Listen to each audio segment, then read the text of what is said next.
Shri Gayatri tours and travels Chardham Yatra complete travel plan. మన దేశం ఎన్నో వినూత్న అత్యంత పురాతన ఆలయాలకు నెలవు. ఒక్కో ఆలయానికి ఒక్కో చరిత్ర ఉంది. చాలా ఆలయాల్లో ధనాకర్షక జనాకర్షక యంత్రాలు ఉన్నాయని ఆధ్యాత్మిక విజ్ఞులు చెప్తున్నారు. ఇంకొన్ని ఆలయాల్లో పాజిటివ్ ఎనర్జీ ఉందని విన్నాం. అలాంటి ఆలయాలను సందర్శించడం వల్ల మన కష్ట నష్టాలు తీరే మార్గాలు సాక్షాత్కారం అవుతాయని విన్నాం. అయితే వీటి గురించి బాగా తెలిసిన వారు చాలా తక్కువ. అరుదైన వ్యక్తుల్లో అభ్యుదయ ఫౌండేషన్ CEO నందకిషోర్ రెడ్డి కూడా ఒకరు. అరుదైన ఆలయాలు, వాటి విశిష్టతలు, తద్వారా మానవాళికి చేకూరే ప్రయోజనాల గురించి తెలుసుకునేందుకు ఇవాళ ఇట్స్ యూ టీవీ స్వయంగా ఆయన్నే మీ ముందుకు తెచ్చింది. Welcome to it's you TV. నేను మీ నాగరాజ్ బైర్సిటీని. జబ్బు చేస్తే ఎక్కడికి వెళ్తాం మనం? ఆసుపత్రికి వెళ్తాం. బాగా డబ్బు ఉన్నవాడు కార్పొరేట్ ఆసుపత్రికి వెళ్తాడు. కాస్త మధ్యతరగతిలో ఉన్నవాడు క్లినిక్కి వెళ్తాడు. క్లినిక్ అంటే ఒక చిన్నపాటి క్లినిక్, డాక్టరు క్లినిక్ పెట్టుకొని చికిత్స అందిస్తుంటాడు. రోగ నిర్ధారణ చేసి దానికి తగ్గ మందులు ఇస్తుంటాడు. అయితే కొంత మానసికంగా డిస్టర్బ్ అయిన వారు ఎక్కడికి వెళ్తారు? కొంత ప్రశాంతమైన వాతావరణం ఉన్న ప్రాంతాలకు, లేదంటే దగ్గరలో ఉన్న ఆలయాలకు వెళ్తుంటారు అనమాట. ఇక్కడ ఒకరు మాత్రము మీకు ఏ కష్టం వచ్చినా, ఏ జబ్బు వచ్చినా దానికి తగ్గట్టుగా ఆయన చెప్పిన ఆలయానికి వెళ్తే అది ఖచ్చితంగా తగ్గిపోతుంది, నయం అవుతుంది, నేను గ్యారంటీ అని గట్టిగా చెప్తున్నారు. అసలు ఏంటది? ఇంత పెద్ద ఎత్తున సైన్స్ పెరిగిపోతుంది, టెక్నాలజీ పెరిగిపోతుంది, ఆసుపత్రులు పెరిగిపోతున్నాయి, వైద్య రంగం రోజు రోజుకి కొత్త పుత్తలు దొక్కుతుంటే డాక్టర్ల వ్యవస్థ కూడా పెరిగిపోతుంది. ఇంత పెరుగుతున్నా మళ్ళీ ఈ ఆలయానికి వెళ్తే షుగర్ తగ్గుతుంది, ఈ ఆలయానికి వెళ్తే మానసిక పరివర్తన బాగుంటుంది అని చెప్పడం ఏంటి అనే ముందు ఇవన్నీ విషయాలు తెలుసుకోవడానికి, ఏ ఆలయానికి వెళ్తే ఏం జరుగుతుందని తెలుసుకోవడానికి ముందు ఇట్స్ యూ టీవీ ఆయన మీకోసం మీ ముందుకు తీసుకొచ్చింది. ఆయన ఎవరో కాదు, అభ్యుదయ ఫౌండేషన్ CEO నందకిషోర్ రెడ్డి గారు. నమస్తే నందకిషోర్ గారు. బాగున్నారా? బాగున్నాను సార్. ఏంటి అసలుకి నేను వచ్చేసి జ్యోతిష శాస్త్రం గురించి విన్నాను, చాలామంది ఇంటర్వ్యూ చేశాను. హస్త సాముద్రికము చూసాము, సినిమా కూడా చూసాం మనం, ప్రభాస్ గారు సినిమా కూడా చూసాము. ఇక వచ్చేసి సంఖ్యాశాస్త్రము, వీటితో పాటు ఇక ముఖవర్షస్ చూసి, ముఖాన్ని చూసి జాతకం చెప్పేవారు. లేదంటే అవన్నీ కూడా ఒక సాధన, ఒక క్రియ, విద్య చదువుకుంటారు, పీజీలు చేస్తారు దాని మీద, PhDలు చేస్తారు దాని మీద.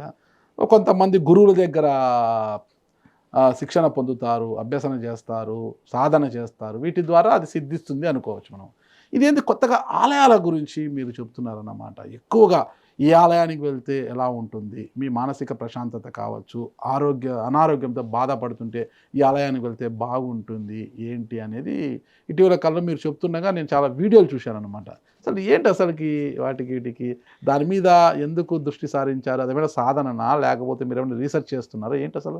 సో మేము యాక్చువల్గా బేసికలీ మేము ఐటీ ఇండస్ట్రీ నుంచి వచ్చాము సార్. యాక్చువల్గా ఐటీ నుంచి వచ్చాము. సో ఐటీ నుంచి మేము ఫ్రెండ్స్ అందరం ఒక్కసారి అందరం వైస్ ప్రెసిడెంట్స్గా సీనియర్ రోల్స్లో ఉండేసే వచ్చాం. అక్కడి నుంచి వచ్చిన తర్వాత చిన్నప్పటి నుంచి మా ప్యాషన్ కూడా టెంపుల్స్ పైన.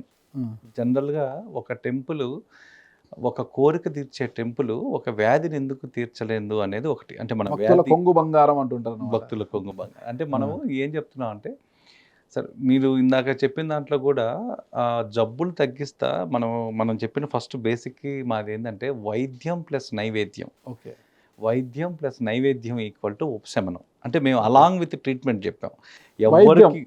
వైద్యుడు అందిస్తాడు, నైవేద్యము దేవుడు అందిస్తాడు. ఈ రెండు తీసుకోవడం వల్ల సపోజ్ ఒక 6 monthsలో మీకు ఉపశమనం ఇచ్చేది కొంచెం త్వరగా మీకు ఉపశమనం ఇస్తుంది. నైవేద్యాన్ని మనం దేవుడికి పెడతాం కదా, దేవుడు మనకి ఇవ్వడు, దేవుడు ఇచ్చిన ప్రసాదం మనం పెడితే దాన్ని ప్రసాదంగా భావించి మళ్ళీ మనం తీసుకుంటాం. ఇప్పుడు టెర్మినాలజీలు మారుతాయి సార్. టెర్మినాలజీలకు వచ్చేసరికి మనం అక్కడి నుంచి వచ్చింది ప్రసాదం అంటాం. సో మనకు దేవుడు దాన్ని కొంచెం వైద్య రూపేణ ఇస్తే దాన్ని నైవేద్యం అంటాం. మీరు తమిళనాడు, కేరళ సైడ్కి వెళ్తే మీకు ప్రసాదం అనే పదాల కన్నా నైవేద్యం అనే పదాలు మీకు ఎక్కువ వాడే టెర్మినాలజీ అంతా కూడా అదే ఉంటుంది. సో దీంట్లో మా ఫ్రెండ్స్ మాకున్న ప్యాషన్లో ఒక టెంపుల్ స్టార్ట్ చేసామన్నమాట. సో ఒక టెంపుల్ని అసలు ఒక టెంపుల్ ఋషులు ప్రతిష్టాపన ఏ విధంగా జరిగింది, అసలు ఋషులు ఇది చేయడం ఎందుకు చేశారు, పర్పస్ ఏంటి, అసలు ఆ దేవాలయాలకు వచ్చే పర్పస్ ఏంటి, మనకి ఎలా ఇవి ఉపయోగపడతాయి. సో ఇప్పుడు మనం చెప్పే మోడర్న్ సైన్స్ కన్నా పాతకాలాల్లో పురాతన దీంట్లో ఎక్కడ కానీ మీకు టెంపుల్స్ లేనప్పుడు, అంటే మాకు ఒక క్యూరియాసిటీ పెంచిన స్టోరీ ఏంటంటే సార్, మనకు అప్పుడు కలరా లాంటి వ్యాధులు వచ్చేటప్పుడు Yes. ఒక హోమం చేస్తే ఆ హోమం చేసిన తర్వాత ఆ మిగిలిపోయిన ఆ బూడిద యాష్ తీసుకొని మీరు మొత్తం చల్లితే ఊరంతా చల్లితే ఆ ఊర్లోకి ఆ వ్యాధి వచ్చేది కాదంట. Hmm. సో వీటికి మన కథలు ఉన్నాయి, టెస్టిమోనియల్స్ ఉన్నాయి. అంటే మనకెందుకు సత్యజిత్ సాయిబాబా సత్యజిత్రలో కూడా ఉంది కదా, సో కలరా వ్యాధి విభూది వచ్చాడు ఆయన విభూది మొత్తం ఊరంతా చల్లితే చల్లమని ఆ, సో ఈ- ఆయనే చల్లుతాడు కదా వెళ్ళి, చల్లితే ఆ. కలరా మొత్తం మాయమైపోతుంది కూడా So, విన్నాము. ఇది ఎలా పనిచేస్తుంది, దీని ఆ. మెకానిజం ఏంటి? ఒక విభూది చల్లంగానే ఆ. ఒక ఒక ప్రసాదం మీరు తీసుకోగానే మీకు ఎలా మీ బాడీలో ఇది పనిచేస్తుంది. సో అప్పుడున్న కాలాల్లో మీరు కానీ చూస్తే సార్, దేహమే దేవాలయం అనేవాళ్ళు. కరెక్ట్. దేహమే దేవాలయం అనేవాళ్ళు. మీరు దేవాలయ షేపు, మనకు అసలు దేవాలయాల ప్రస్తావనే లేనప్పుడు హోమాలు చేసేవాళ్ళు. ఆ హోమాలు ఎలా చేసేవాళ్ళు? మన హిందూ ధర్మంలో మాత్రమే ఉన్నది ఏంటి అంటే పంచభూతాలని వాళ్ళని పిలిచి వాళ్ళని ఆహ్వానం చేసి హోమం చేసేవాళ్ళు. అంటే మనకు కనిపించే పంచభూతాలు కాబట్టి. ఆ తర్వాత ఆలయాలు అనేది, ఆలయాలు ఆ శిల్పాలు అవన్నీ మనం చేసుకున్నవి. కొన్ని స్వయంభూగా వచ్చినవి, కొన్ని చేసినవి ఉన్నాయన్నమాట. సో ఈ ప్రతిష్టాపనకు ఉండేది ఏంది? ఆ ప్రతిష్టాపన ఒక టెంపుల్ కట్టి ఆ టెంపుల్కి మనం అసలు ఎందుకు వెళ్ళాలి? టెంపుల్కి వెళ్తే ఒక కోరికే కాదు, సైంటిఫిక్గా మీ బాడీలో ఏం జరుగుతుంది, మనకు తెలియని మెకానిజం ఏదో జరుగుతుంది, అది ఏం జరుగుతుంది. ఈ పాయింట్స్ అన్నీ ఒక 10 పాయింట్స్ రాసుకున్నాం సార్. 10 పాయింట్స్ రాసుకొని ఫస్ట్ కుక్కీ టెంపుల్లో స్టార్ట్ చేసాం. కుక్కీ టెంపుల్ సుబ్రహ్మణ్యం. కుక్కీ సుబ్రహ్మణ్య స్వామి టెంపుల్లో స్టార్ట్ చేసాం. సరే ఇక్కడికి వస్తే ఏం జరుగుతుంది? ఫస్ట్ మాకున్న అనాలిసిస్లో ఇది హై జియోమాగ్నెటిక్ ప్లేస్. ఫస్ట్ మనకి ఎందుకంటే మనలో నాడులు ఉన్నట్టే కింద ఎర్త్లో కూడా కొన్ని నాడులు లే లైన్స్ అంటాం సార్. ఈ లే లైన్స్ అనేవి మన పంచభూతాల్లో అన్నిట్లో మనకి ఏవైతే ఎనర్జీ పాయింట్స్, మనకి ఏవైతే నాడులు ఉన్నాయో వాటిల్లో కూడా అవే నాడులు ఉన్నాయి. ఆ నాడులు అవి ఇవి మనం కలిపేదానికి ఒక దేవాలయాలు అనేది ఆ కాస్మిక్ ఎనర్జీ మన బాడీలో రిసీవ్ చేసుకోవడానికి మనకు ఒక టూల్ లాగా పనిచేస్తుంది. మన మన గురుత్వాకర్షణ శరీరం గురించి మనకు తెలుసు. ఈ జియోమాగ్నెటిక్ అనేది సార్, హై జియోమాగ్నెటిక్ ప్లేసెస్ కొన్ని ఆల్రెడీ మన ఋషులు ఆ ప్రిస్క్రిప్షన్ సార్. ఇప్పుడు మన ఒక డాక్టర్ దగ్గర మనం బాగలేకుండా ఎలా వెళ్తే వాళ్ళకి ప్రిస్క్రిప్షన్ ఇస్తారు. డాక్టర్ హాస్పిటల్ కన్నా అతను రాసే ప్రిస్క్రిప్షన్ చాలా ఇంపార్టెంట్. కరెక్ట్. ఆ ప్రిస్క్రిప్షన్ మీరు ఫాలో కావడం కూడా ఇంపార్టెంట్. కరెక్ట్. సో ఇవన్నీ కూడా ఋషులు దేవాలయాలు ఆ కాలాల్లో హై జియోమాగ్నెటిక్ ప్లేసెస్లో ఎందుకు కట్టారు అంటే వాళ్ళకున్న ప్రిస్క్రిప్షన్స్ ఇవన్నీ. ఒక్కొక్క ప్రిస్క్రిప్షన్ ఉంది. ఈ టెంపుల్కి వెళ్ళంగానే తగ్గద్దన్నారు. సరే ఆ టెంపుల్లో ఉన్నాం. ఆ తర్వాత ఏం చేసామంటే అక్కడ ఒక మంగళూరు దగ్గర నుంచి ఒక 30-35 కిలోమీటర్స్ ఫారెస్ట్లో వెళ్ళాం. ఫారెస్ట్లో ఎందుకు వెళ్ళాం? ఫస్ట్ మీరు వెళ్ళిన టెంపుల్ ఫస్ట్ కుక్కీ తర్వాత మేము ఫస్ట్ మేము వెళ్ళిన టెంపుల్ కుక్కీ సుబ్రహ్మణ్య స్వామి. ఎప్పుడు వెళ్ళారు? తర్వాత అది ఏ సంవత్సరంలో? అది మేము దాదాపుగా 2019లో వెళ్ళాం సార్. సో 18 ఎండ్లో ఒకసారి వెళ్ళాం, 19లో వెళ్ళాం. 19లో మేము వెళ్ళినప్పుడు మాకు అక్కడికి వెళ్ళంగానే సరే చూసాము. చూడంగానే ఇక్కడ ఒక స్వామికి సంబంధించిన ఒక ఆధారం అడవిలో ఉంది అని చెప్పారు. అంటే జనరల్గా సుబ్రహ్మణ్య స్వామి తత్వానికి సంబంధించి అది వెతుక్కుంటూ అక్కడున్న లోకల్ గైడ్ని తీసుకొని అక్కడున్న వెళ్తే మనకు అది ట్రైబల్ ఏరియా, అది టోటల్గా ట్రైబల్ ఏరియా. సో ఆ ట్రైబల్ ఏరియా టచ్ చేసాం. సో ఆ ట్రైబల్లో టచ్ చేయగానే అదొక దాదాపుగా ఒక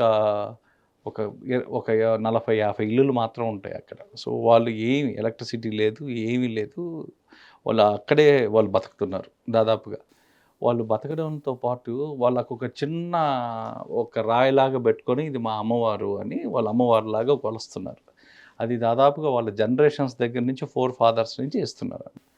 సో అక్కడికి వెళ్ళినప్పుడు మాకు జరిగింది ఏంటి అంటే జనరల్గా అక్కడ చాలా హై వెనమస్ స్నేక్స్ ఉంటాయి. మీకు ఆ సైడ్ అంతా కూడా మంగళూరు ఆ పక్క కుక్కీ క్షేత్రం పక్క అన్ని కోబ్రాసే ఉంటాయి. ఇంత హై వెనమస్ స్నేక్స్ మధ్య ఎలక్ట్రిసిటీ లేకుండా, అసలు ఎలాంటి వసతి అనేది లేకుండా వాళ్ళ ఫుడ్ కూడా వాళ్ళు ఏదో చేసుకొని వాళ్ళు తినాల్సిందే సార్. వాళ్ళకి ఏది పంటలు లేవు, పొలాలు లేవు, అలాంటివి ఏం లేవని ఎలా సర్వైవ్ అవుతున్నారు? సో వాళ్ళని కొంచెం క్యూరియాసిటీగా మధ్యలో ఉన్న ట్రాన్స్లేటర్ని పట్టుకొని అడగడం స్టార్ట్ చేసాం అనమాట. ఫస్ట్ ప్రశ్న మేము అడిగింది ఏంటంటే, సరే ఇక్కడ వీళ్ళకి అందరికీ బాగాలేకుండా వస్తే ఏ హాస్పిటల్కి వెళ్తారు? ఆ మాట అడగంగానే వాళ్ళ దగ్గర నుంచి అసలు సమాధానం లేదు. ఫస్ట్ 2 మినిట్స్ మాకు అర్థం కాదా అంటే మమ్మల్ని విచిత్రంగా చూస్తున్నారు. ఆ ప్రశ్న అడిగిన వాళ్ళని చూస్తున్నారు. అంటే మాకేం లేదు, మాకు అందరికీ కాళ్ళు ఇరుగుతున్నాయి, మాకు అందరికీ దెబ్బలు తగులుతున్నాయి, వాళ్ళకి స్నేక్ బైట్స్ జరుగుతున్నాయి, అన్ని డిసీజులు వస్తున్నాయి, ప్రెగ్నెన్సీస్, డెలివరీస్ ఇవన్నీ కూడా జరుగుతున్నాయి. సో వీటిల్లో వాళ్ళు ఏం చేస్తున్నారంటే ఒక చిన్న రాయి ముందు ఒక డిస్పెన్సరీ లాగా ఒక క్లాత్ కట్టేసి ఒక రూమ్ లాగా చేసుకున్నారు. అంత చీరలతో కట్టిన రూమ్స్ లాగా కట్టేశారు.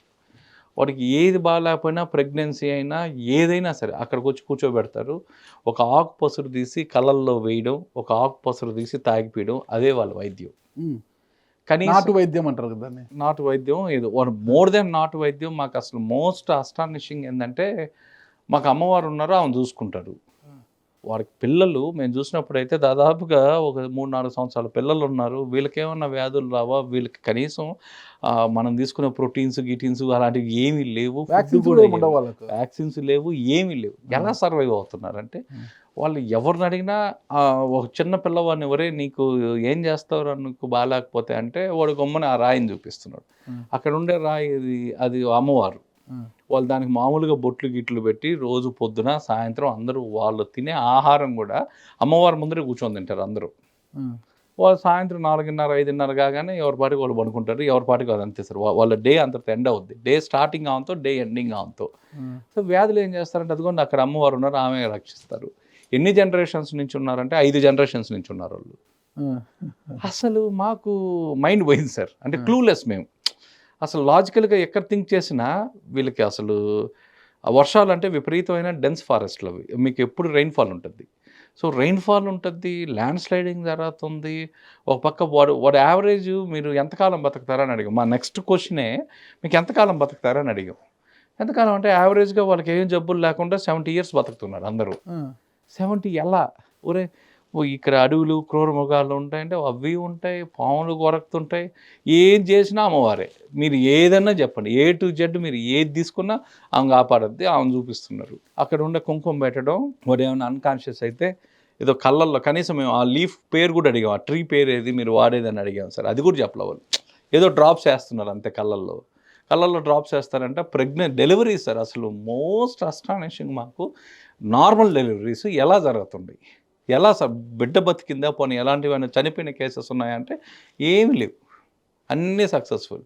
వాళ్ళకి అసలు దాని గురించి టెన్షన్ లేదు, దాని గురించి భయం లేదు. ఏమంటే అమ్మవారు కాపాడుతారు. మా 4 generations మా 4 fathers నుంచి కాపాడుతున్నారు. ఇప్పుడు ఆమె కాపాడుతుంది. ఇప్పుడు మీకు డిసీజెస్ రావంటే వాడికి వస్తున్నాయి, యాక్సిడెంట్స్ జరుగుతున్నాయి. యాక్సిడెంట్స్కి ఏంటంటే వాడు కట్టు కట్టేస్తున్నాడు, ఆమె దగ్గరకు పనుకోబెట్టేస్తుంది. వాడు డిసీజ్డ్ అయితే వాడిని తీసుకుపోయి ఫస్ట్ అక్కడ ఒక మంచం లాగా ఉంది, ఆ మంచం మీద కూర్చోబెట్టేస్తున్నారు. ఆ మంచం మీదే ఉంటాడు వాడు హీల్ అయిన తర్వాత వాడు బయటకు వస్తాడు. అసలు అంటే మేము ఉండేటప్పుడు మేము కుక్కీ సమీపంలో అడవిలో అది ఒక 25 kilometers సార్ టోటల్గా. కుక్కీ నుంచి కొంచెం 25 kilometers కొంచెం లోపలికి వెళ్ళాలి. అంటే నియర్ బై మ్యాంగ్లూర్ ఫారెస్ట్, లేదంటే మంగళూరు ఫారెస్ట్, వెస్టర్న్ ఘాట్స్, ఇవన్నీ కూడా వెస్టర్న్ ఘాట్స్లో. సో అది కొంచెం రూమ్కి వచ్చి ఎవాల్యుయేట్ చేసుకోవడం స్టార్ట్ చేశాం సార్. మనకి ఇంత ప్రొటెక్టెడ్గా ఉండి, ఇంత సివిలైజ్డ్ అయింది, ప్రతి ఒక్కటి మెకనైజ్డ్ అయింది, మనం ఆ నమ్మకం అనేది మనకు రావట్లే. వాళ్ళ ఆయుధం ఏదన్నా ఉంది అంటే ఒక నమ్మకం తప్పితే వేరేది ఏవీ లేవు. అంతే. ఫుడ్ కూడా లేదు, ప్రాపర్గా ఫుడ్ కూడా లేదు సార్. ఈరోజు తింటే కనీసం మళ్ళీ రేపు ఏదన్నా వాళ్ళకి దొరికితే ఆహారం తింటారు. 3 పూట్ల ఖచ్చితంగా తినాలన్న నియమం కూడా లేదు వాళ్ళకి. దొరికినప్పుడు తింటున్నారు అంతే, లేనప్పుడు అలానే గమ్మన కూర్చుంటున్నారు. వాళ్ళ పాటలు, వాళ్ళ డ్యాన్స్లు, అసలు ఆ కల్చర్ చూసి నిజంగా భయం వేసింది సార్. అసలు భయం కాదు, నెక్స్ట్ మాకు ఒక థాట్ రైజ్ అయింది. వీళ్ళు 90% కాదు 100% వాళ్ళు అమ్మవారి మీద ఆధారపడుతున్నారు, అదే జీవితం అని బతికేస్తున్నారు. ఎలా? సో వచ్చి ఇంకన్నీ క్యాలిక్యులేట్ చేస్తే ఈ నమ్మకం వీళ్ళకి ఎక్కడి నుంచి వచ్చింది, ఎలా వచ్చింది అంటే వాళ్ళ యాన్సిస్టర్స్ గురించి చెప్పడం మొదలుపెట్టారు. మా యాన్సిస్టర్స్ ఈ పూజలు చేసేవాళ్ళు, అమ్మవారు కనిపించారు, ఇంక ఇవన్నీ వాళ్ళ టెస్టిమోనియల్స్ అన్నీ చెప్పడం స్టార్ట్ చేశారు. సార్ రూమ్కి వచ్చి స్టార్ట్ చేసి దేవాలయాల్లో ఇంత అంటే మనకు అడగకుండా మన అవసరం తీర్చేది దేవుడైతే మనకు ఆకలి తీర్చేది దేవాలయం అనేది ఒక లైన్ పట్టుకున్నాం సార్. సో మనం అడగకుండా అన్కండిషనల్గా మనకు అన్నీ ఏం కావాలో అన్నీ సెట్ చేసి చేసేవాడు ఇది అంటే, అప్పుడు చలం గారు రాసింది ఒక లైన్ మాకు అందరికీ చాలా ఇన్స్పైరింగ్ సార్. అది మాకు అప్పుడు మా శ్రీరామ్ సార్ గురువు గారు ఉండేవాళ్ళు, ఆయన కూడా చెప్తూ ఉండేవాళ్ళు. చలం గారు రాసింది ఒక లైన్, ఒక 4 lines ఉన్నాయి సార్. ఆ లైన్స్ ఏంటంటే, నడియండలో చేతులు దాచి నాట్యము చేసే కొబ్బరి చెట్టుకి తన ఎత్తు నుండి ఊడిపడే పాపకి పీచు అనే చొక్కా అల్లడం ఎవరు నేర్పారు సార్? పైనుంచి ఊడిపడే టెంకాయ చెట్టు, పైనుంచి ఊడిపడే టెంకాయకి దాని చుట్టూ షెల్ చేయడం అనేది ఎవరు నేర్పాడు? ఇంత ప్రొటెక్టివ్ సిస్టము అనేది గాడ్ ప్రతి ఒక్క దాంట్లో తీసుకుంటున్నాడు. కాబట్టి ఇలాంటివి కొన్ని బియాండ్ సైన్స్ ఎక్కడ ఎండ్ అవుద్ది, స్పిరిచువాలిటీ ఎక్కడ మొదలవుద్ది అనే విధంగా బియాండ్ సైన్స్ ఏదో జరుగుతుంది. ఆ బియాండ్ సైన్స్ జరిగేదాన్ని క్రాక్ చేద్దాం, అది ఒక్కొక్క టెంపుల్లో ఆ శక్తి ఉంది అంటున్నారు, క్రాక్ చేద్దామని అట్ట కుక్కీలో స్టార్ట్ చేసింది మేము. దాదాపుగా 35,000 ఆలయాలు తిరుగుతూ వచ్చాం సార్, టెంపుల్ టు టెంపుల్. 5,000 ఆలయాలు. 35,000 ఆలయాలు 1 to 1 కూర్చున్నాం.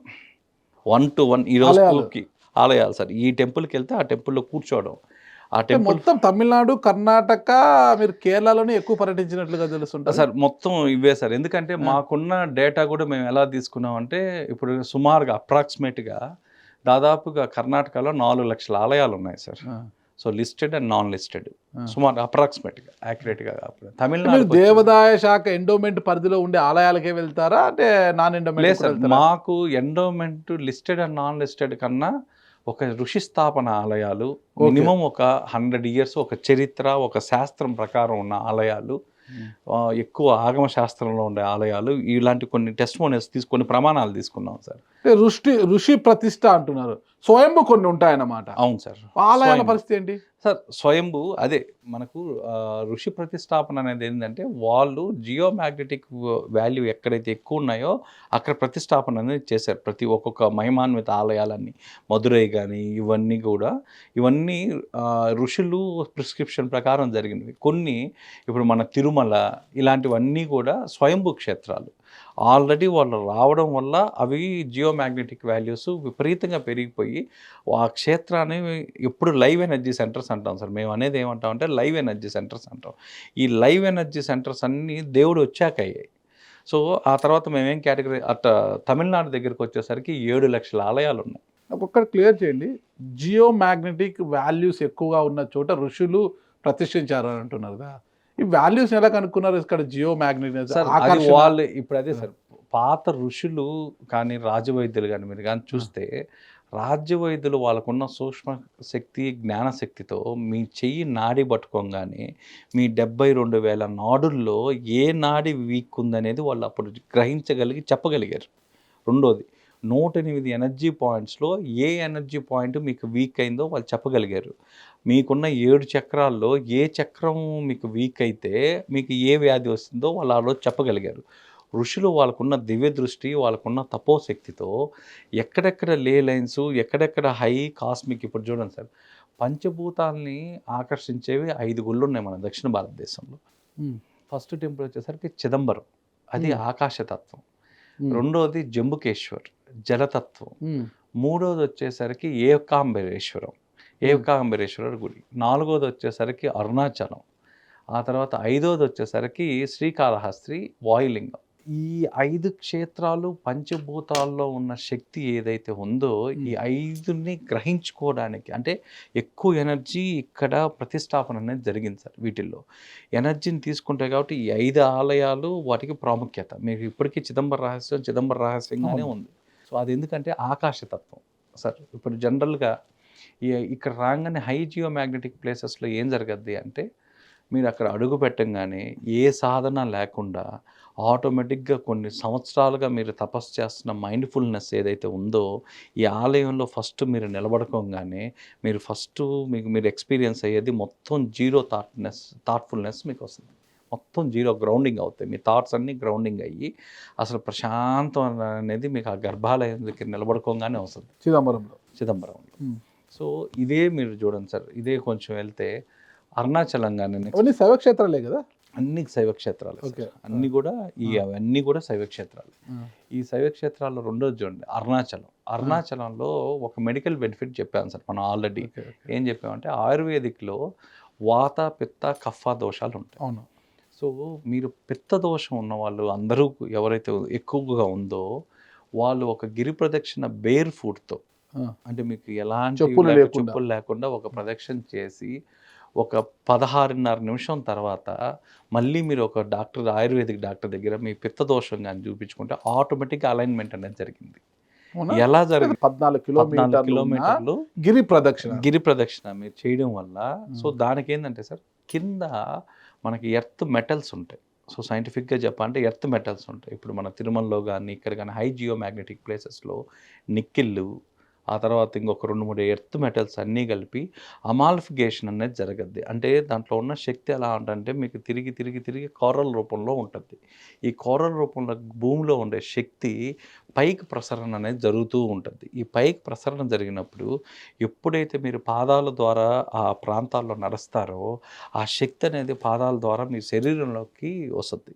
శరీరంలోకి ప్రసరణ జరిగిన తర్వాత మూలాధారం అన్నీ కూడా మన బ్యాక్ సైడ్ అన్ని చక్రాలు అక్కడ నిద్రావస్థలో ఉంటాయి.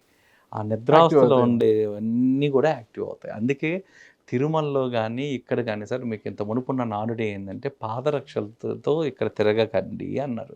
ఎందుకు పాదరక్షకులతో తిరగద్దు అన్నారు అంటే ఆ హై జియో మ్యాగ్నెటిక్ ప్లేసు మన బాడీలోకి రావాలి, ఆ ఎనర్జీ రావాలి అంటే మీ పాదాలు అనేవి అక్కడ మాడవీధుల్లో చెప్పులతో తిరగకూడదు పెట్టింటారు. అసలు మీకు తిరుమల క్షేత్రంలోనే ఉంది సార్ అది. తర్వాత మాడు వీధుల్లోకి వచ్చింది. ఫస్ట్ వచ్చింది మీకు దాదాపుగా తిరుమల టోల్ గేట్కి ఇంకా యువతల పక్క 3.5 కిలోమీటర్ నుంచే దాని లోపల ఉన్న ఎర్త్ అలైన్మెంట్, రాక్ అలైన్మెంట్ ఏ విధంగా ఉంది అంటే ఒక స్పైరల్ శక్తి కోరల్ రూపంలో తిరుగుతూ తిరుగుతూ తిరుగుతూ పైన వస్తుంది. అది ఎవరైతే దాన్ని ఆ పాదాలతో ఉంటారో ఆ ఎనర్జీని ఫీల్ అవుతారు. అందుకే సార్ రెండోది కూడా ఉంది. ఎన్నో సంవత్సరాలు మీరు తపస్సు చేసినా మీకు యాక్టివ్ అయ్యే కుండలిని శక్తి ఇక్కడ ఎంటర్ కాగానే వస్తుంది. అందుకే ఎక్కువ ఋషులు మునులు కూడా తపస్సు చేయడానికి, పర్వతాలు ఎన్నుకోవడానికి మెయిన్ కారణం అదే అన్నమాట. వాళ్ళు ఎందుకు సెలెక్ట్ చేసుకుంటారంటే వాళ్ళ తపస్సుకి పర్వతాలు ఇవన్నీ కూడా ఎందుకు అంటే వాటిలో ఉన్న రాక్ ఇది వాళ్ళ కింద భూమిలో ఉన్న శక్తి ఏదైతే ఉందో ఆ కాస్మిక్ ఎనర్జీని రిసీవ్ చేసుకోవడానికి ఉంటుంది. అరుణాచలము గిరి ప్రదక్షిణ అంటే రమణ మహర్షి గారు తపస్సు చేసిన ప్రాంతం అది. ఒక్కసారి గిరి ప్రదక్షిణ చేస్తే ఎన్నో శైవక్షేత్రాలను సందర్శించిన పుణ్యఫలం వస్తుంది అనేది చెప్తుంటారు అనమాట. రమణ మహర్షి గారు అక్కడ తపస్సు చేశారు కాబట్టి వాత పిత్త కఫ దోషాలు పోతాయని మీరు అంటున్నారు, అవి తగ్గుతాయి అనేది మీరు అంటున్న ఇది. సార్ మనకి పాతల రాజుల కాలంలో కూడా ఈ ఆలయాలు ఉండేటప్పుడు వాళ్ళ దగ్గర ఈ ప్రదక్షిణ అనేది చేయించేవాళ్ళు. వాళ్ళల్లో అప్పట్లో వాళ్ళు ఖచ్చితంగా కూడా ఇవన్నీ కూడా తిరిగేవాళ్ళు. ఆ తర్వాత రెండోది రాజుల దగ్గర ఏం చేయించేవాళ్ళు, ఫస్ట్ తిరిగేటప్పుడు ఆ పవర్ ఏంటో కానీ చిన్న చిన్న గులకరాలు ఉంటాయండి, కాళ్ళకు గుచ్చుకుంటుంటే నడవలేకపోతుంటారు అనేది. నేను ఒకసారి నడిచానండి, ఆ చిన్న చిన్న గులకరాలు అన్నమాట గుచ్చుకుంటుంటాయి. తార్ రోడ్డు కాబట్టి కొంచెం ఆ రోడ్డు కొంచెం చాలా హార్డ్ ఉంటుంది, గులకరాలు గుచ్చుకుంటుంటాయి, అసలు చాలా పెయిన్ వచ్చినట్టు అవుతుంది. నిజం సార్, అది మాత్రం వాస్తవం. ఎందుకంటే మీరేమో చెప్పులు లేకోకుండా పాదరక్షలు లేకోకుండా అన్నట్టు మనం ఏం చెప్పినా ఒక శాస్త్ర ప్రమాణంగా జరిగింది చెప్పాం. సో ఇది అక్కడికి వెళ్తే వాళ్ళు పాతకాలాల్లో అంటే మనకంటే ఇప్పుడు సోకాళ్ళు ఇవన్నీ లేనప్పుడు ఒకప్పుడు రాజుల కాలంలో చేసినవన్నీ కూడా మళ్ళీ ఆ ప్రశస్తం మళ్ళీ ఇప్పుడు చెప్తున్నాం, వాళ్ళు ఏం చేసేవాళ్ళు అనేది చెప్తున్నాం సార్. మీరు చెప్పింది సైంటిఫిక్ గా ఆరోగ్యపరంగా చెప్పారు, మంచిదే మీరు చెప్పింది. అవును, ఓకేనా. అదైతే ఏ ఎనర్జీ అయితే ఉందో మన నడవడం వల్ల ఆ ఎనర్జీ మన బాడీలోకి ఎంటర్ అయ్యి మన బాడీలో చక్రాలు యాక్టివ్ అవుతుంటారు. కానీ కొంతమంది గిరి ప్రదక్షిణ చేసే పుణ్యం అంట, ఎన్నో శైవక్షేత్రాలు తిరిగిన ఫలితం వస్తుంది అనేది కారులో ప్రదక్షిణ చేస్తుంటారు కొంతమంది. కొంతమంది ఆటో తీసుకొని ప్రదక్షిణ చేస్తున్నారు, కొంతమంది ఇటీవల యూత్ అయితే కొంతమంది బైక్లలో వెళ్ళి ప్రదక్షిణ చేస్తున్నారు అన్నమాట. ఇక్కడ యాక్చువల్గా అందరూ తెలుసుకోవాల్సింది ఏంటంటే సార్, అది అరుణాచలము తిరువన్నామలయో కన్నా అది ఒక కైలాసం సార్. ఓకే. ఎందుకంటే సార్ ఆ పాతకాలాల్లో అదే సార్ నేను ఇంకొక వీడియోలో కూడా చెప్పాను, మహాశివరాత్రి వేడుకలు ఎక్కడైనా జరుపుకోవాల్సిన ప్రదేశం ఏదన్నా ఉంది అంటే అది అరుణాచలం.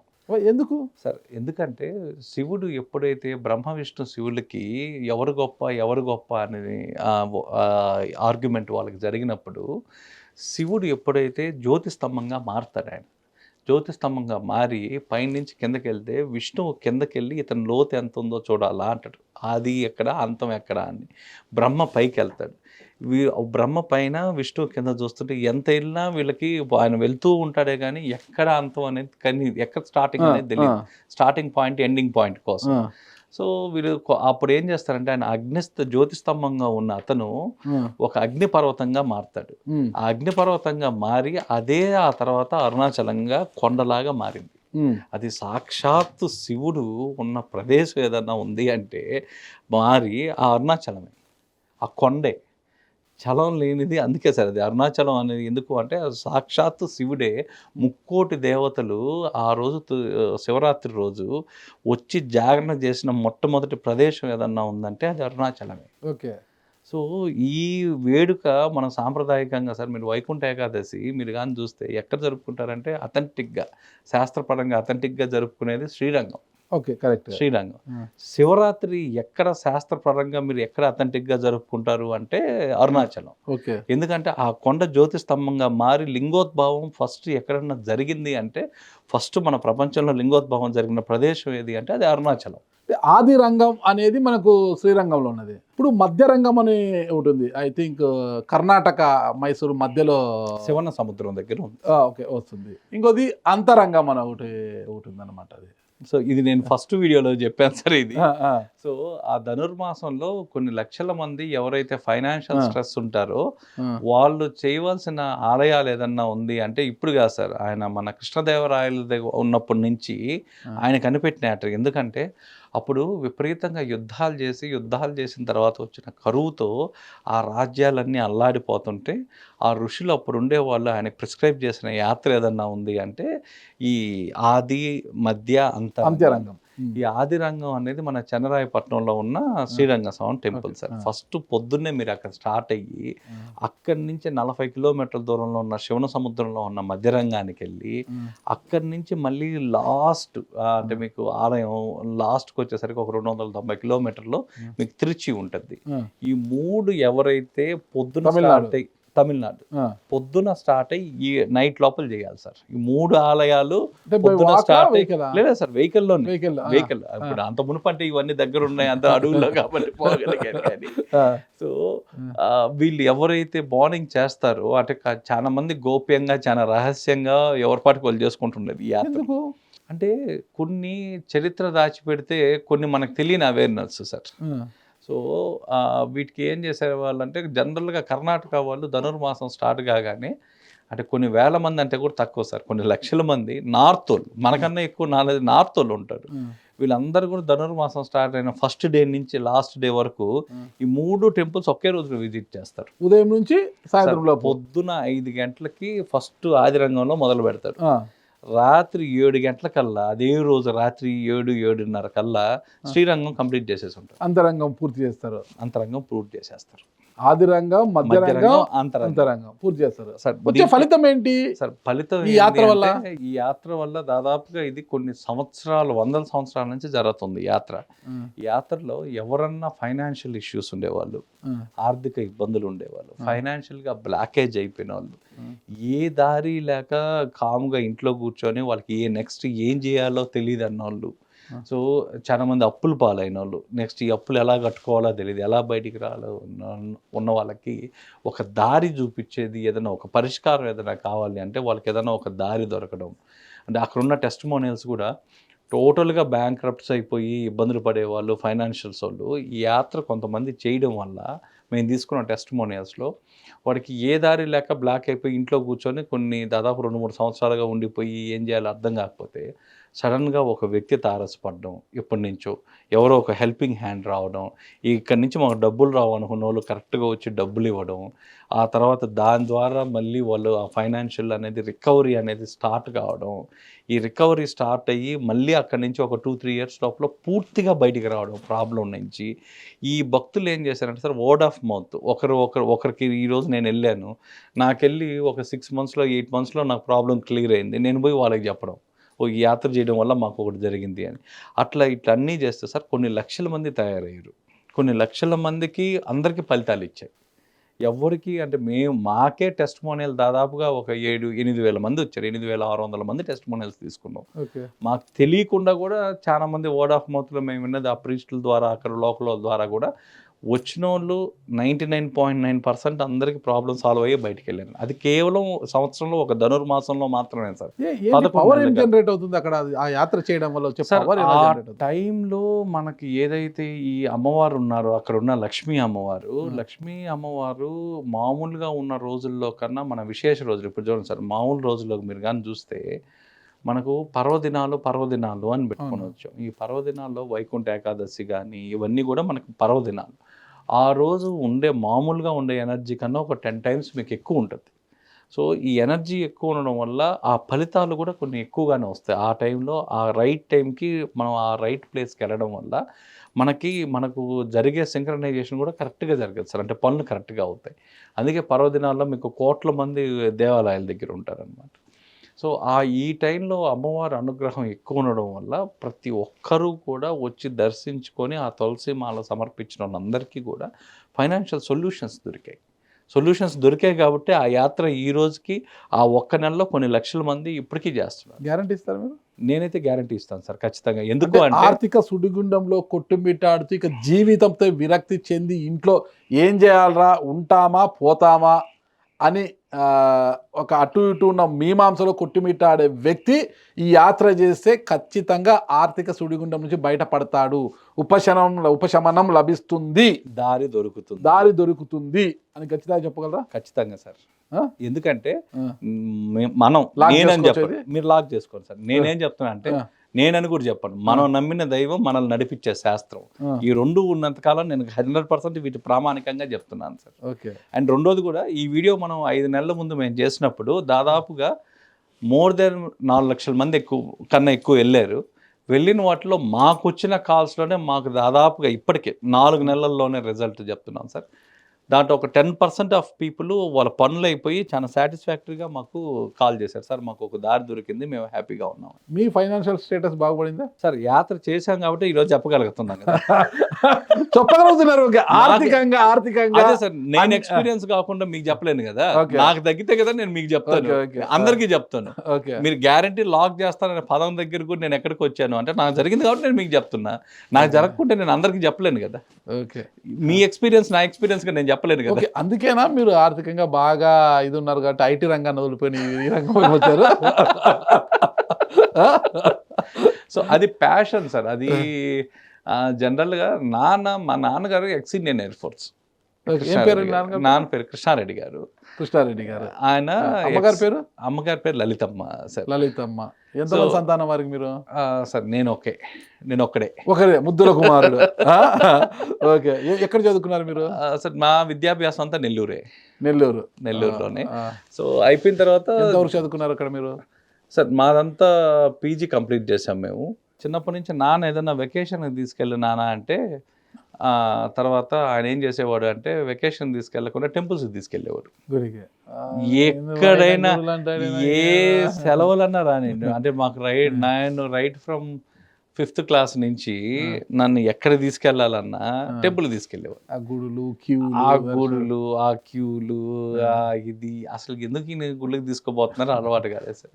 ఆ తర్వాత చిన్నగా దాని మీద ఇంట్రెస్ట్ పెరగడం స్టార్ట్ అయింది. ఓకే. అసలు ఏదో తీసుకెళ్తున్నారు, ఏదో జరుగుతుంది, దీనిపైన మనం ఎప్పుడైనా ఒక కరెక్ట్ స్టేజ్ వచ్చిన తర్వాత ఒక మంచి R&D చేయాలా, అసలు ఎందుకు ఈ టెంపుల్స్, ఎందుకు ఇంతమంది వస్తున్నారు, ఏం జరుగుతుంది. సో ఆ క్యూరియాసిటీ చిన్నప్పటి నుంచి అయితే ఉన్నింది, ప్రశాంతంగా ఉన్నింది. ఆ తర్వాత ఫ్రెండ్స్ జోడయ్యారు. మేమేం చేసేవాళ్ళం అంటే మాకు ఎప్పుడు వీకెండ్స్ వస్తే టెంపుల్స్ పోవడం స్టార్ట్ చేసాం. సో మేమందరం బాంబేలో ఉండేటప్పుడు ఒక 7 మంది సార్. మాకు 5 days వర్కింగ్ డేస్ ఉండేది. సాటర్డే సండే ఖాళీ ఉండేవాళ్ళు. ఫ్రైడే ఈవినింగ్ అక్కడ ఫ్లైట్ తీసుకొని ప్రశాంతంగా మంగళూరు, కేరళ, ఒక్కొక్క వీక్ ఒక్కొక్క మంత్లో మాకు ఉండేది. ఈ 4 weeksలో మనం ఏ వీక్లో ఏ టెంపుల్కి వెళ్ళాలా అని. సో ఈ విధంగా ఫస్ట్ ఒక 3 years అలా వెళ్ళడం స్టార్ట్ చేసాం. ఎవ్రీ వీక్ వదలకుండా ఒక్కొక్క టెంపుల్ ఎక్స్ప్లోర్ చేసుకుంటా స్టార్ట్ చేసాం ఫ్రెండ్స్ అందరం. అది చిన్నగా ఒక 4 years వచ్చేసరికి ఇంకా టోటల్గా దీని మీద చేద్దాం, అసలు ఏ విధంగా ఉంటుంది అని స్టార్ట్ చేసాం.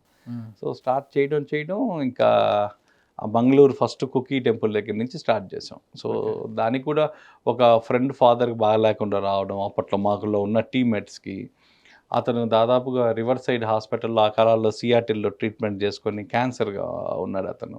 సో ఇతనికి వాళ్ళు ఏదో లంగ్ క్యాన్సర్ కాబట్టి కొన్ని డేస్ అని ఇవ్వడం, ఆ డేస్ అని ఇస్తే ఏదో ఒక టెంపుల్కి వెళ్ళి ట్రై చేద్దాం, ఇంకెంత అయిపోయింది కదా అని ఆ టెంపుల్కి వెళ్ళి ఉండడం వల్ల అతను జబ్బు ఇంటెన్సిటీ తగ్గి సర్వైవ్ కావడం. అంటే వాళ్ళు ఒక 3-4 weeks కుకీ సుబ్రహ్మణ్య స్వామి 3-4 weeks కన్నా ఎక్కువ బతకరని మనకి US నుంచి తీసుకొచ్చేస్తే అతను ఒక 2 years బతకడం, అంటే 2 years తర్వాత చనిపోయారు సార్. బట్ ఆ టైం అయితే వచ్చిందనమాట, ఆ టైం అయితే బై చేశారు.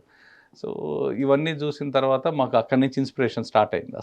అసలు టెంపుల్స్ ఎలా తగ్గిస్తాయి, ఎలా చేస్తాయని ఒక్కొక్కటి రీసెర్చ్ చేయడం స్టార్ట్ చేసాం. స్టార్ట్ చేస్తే అది ఎండ్ అయ్యేసరికి 35,000. ఆ తర్వాత దాన్ని ఒక 1,00,000 టెంపుల్స్ అని పెట్టుకున్నాం. సరే 1,00,000 టెంపుల్స్ అంటే జనరల్గా మేము అనాలిసిస్ చేసింది ఒక స్పాన్ ఆఫ్ లైఫ్లో ఒక హ్యూమన్ ఎవరైనా సరే ఒక మనిషి అనేవాళ్ళు కొత్త టెంపుల్స్ రిపీటెడ్గా పోకుండా ఉండే టెంపుల్స్ వాళ్ళు వెళ్ళగలిగిన టెంపుల్స్ ఒక 35 నుంచి 50 మాత్రమే స్పాన్ ఆఫ్ 70లో. అలాంటి వాళ్ళకి మనం 1,00,000 టెంపుల్ డాక్యుమెంట్ చేసి చూపిస్తే ఏ విధంగా ఉంటుంది. ఇప్పుడు దాదాపుగా 35,000 టెంపుల్స్ డాక్యుమెంట్ చేసాం. ఎంతమంది వెళ్తారు మీరు టీము? మేము ఒక 7 మెంబర్స్ వెళ్తాం. మాతో పాటు హెల్పర్స్ ఒక 4 ఉంటారు. సో మేము మొత్తం ఒక 13-14 పీపుల్ టీం ఉంటుంది. సో ఈ టీం అంతా ఒక్కొక్కరు ఒక్కొక్క ఇది తీసుకుంటాను. ఒక్కొక్క డిపార్ట్మెంట్ పోయినప్పుడు నేను సైంటిఫిక్, ఇంకొకటి మెడికల్ బెనిఫిట్స్, ఒక టెంపుల్ ఒక్కొక్కటి డివైడ్ చేసుకుంటాం.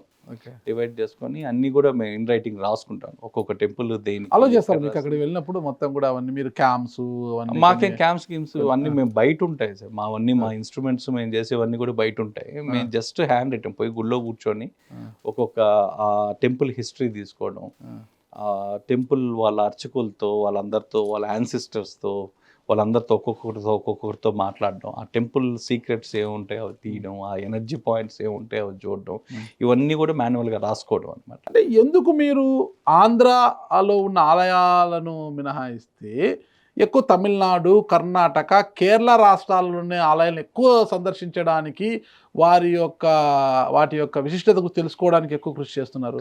సార్ ఎక్కువ హీలింగ్ టెంపుల్స్ మాకు ఉండే వాటిల్లో పర్యాటక క్షేత్రాలు, పరిహారిక క్షేత్రాలు రెండు రకాలు. పర్యాటక క్షేత్రాలు పిలిగ్రిమేజ్ సెంటర్స్ చాలా బ్యూటిఫుల్ గా ఉంటాయి. అసలు మనం ఫొటోస్ తీసుకొని సీనిక్ గా ఉంటాయి అన్ని. తిరుమల పర్యాటకన పరిహారిక క్షేత్రం. పరిహారిక. సో పరిహారిక క్షేత్రం అంటే మీరు అక్కడికి వెళ్తే ఒక కోరిక తీరడం, మనకి ఏదన్నా వ్యాధి ఉంటే ఆ వ్యాధి తీరడం, మనకి ఏమన్నా దోషాలు ఉంటే ఆ దోషాల కోసం చెప్పే టెంపుల్స్, ఇవన్నీ కూడా పరిహారిక క్షేత్రాలు. మాకున్న దీని ప్రకారం అప్రాక్సిమేట్గా కర్ణాటకకు వచ్చేసరికి 4 లక్షల టెంపుల్స్ ఉన్నాయి. మీకు అదే తమిళనాడుకు వచ్చేసరికి 7 లక్షల పైన ఉన్నాయి. 7,46,000 నిలవే తమిళనాడు. సో అక్కడ 7 లక్షలు. కేరళకు వచ్చేసరికి 2,67,000 టెంపుల్స్ ఉన్నాయి. So listed and not listed. వేరే మన తెలంగాణకు వచ్చేసరికి అప్రాక్సిమేట్గా 1,27,000 టెంపుల్స్ ఉన్నాయి. అదే మన ఆంధ్రాకి వచ్చేసరికి 90,000 ప్లస్ ఉన్నాయి. అంతే, లక్షగుళ్ళు. ఎందుకంటే డివైడ్ అయిన తర్వాత కొన్ని వచ్చేసాయి. అప్పుడు దాకా అన్ని మంది చాలా ఎక్కువ కౌంట్ ఉండేది యాక్చువల్గా. ప్రధాన ఆలయం తిరుమల. సో ఇక్కడికి వచ్చేసరికి ఫస్ట్ మేము కౌంట్ ఎక్కడ ఎక్కువ ఉన్నాయి, ఆ కౌంట్లో నుంచి మాకు కావాలా అనేది మాకున్న మెయిన్ ఎయిమ్. అంటే జనరల్గా మనం చూడంగానే ఫస్ట్ పెద్ద ఫిగర్ ఏది కనిపిస్తే జనరల్గా మన సైకాలజీ దాని మీదకే వెళ్తాం. సో అందుకని ఫస్ట్ తమిళనాడు అనుకున్నాం. సో తమిళనాడు కన్నా సరే మేము కుక్కీతో మాకున్న కనెక్షన్ కాబట్టి ఫస్ట్ కర్ణాటక నుంచే స్టార్ట్ చేద్దామని కర్ణాటక నుంచి స్టార్ట్ చేశాం సార్. కర్ణాటక నుంచి స్టార్ట్ చేసి ఒక్కొక్క టెంపుల్ ఆ నుంచి ఒక రూట్ మ్యాప్, మాకున్న రూట్ మ్యాప్ మేము గీసుకున్నాం అనమాట. ఆ రూట్ మ్యాప్లో కుక్కీ నుంచి స్టార్ట్ అయితే అది మంగళూరు అంతా కొంచెం కేరళ బార్డర్ కాబట్టి మాకు అట్నుంచి కేరళ పోవడం ఈజీ అయింది. సో అక్కడి నుంచి కనెక్ట్ అయ్యి కేరళ, మళ్ళీ కేరళ బార్డర్లో నుంచి మళ్ళీ తమిళనాడులోకి వచ్చాం. సో కనెక్టింగ్ ఇటు చేసుకున్నాం అనమాట.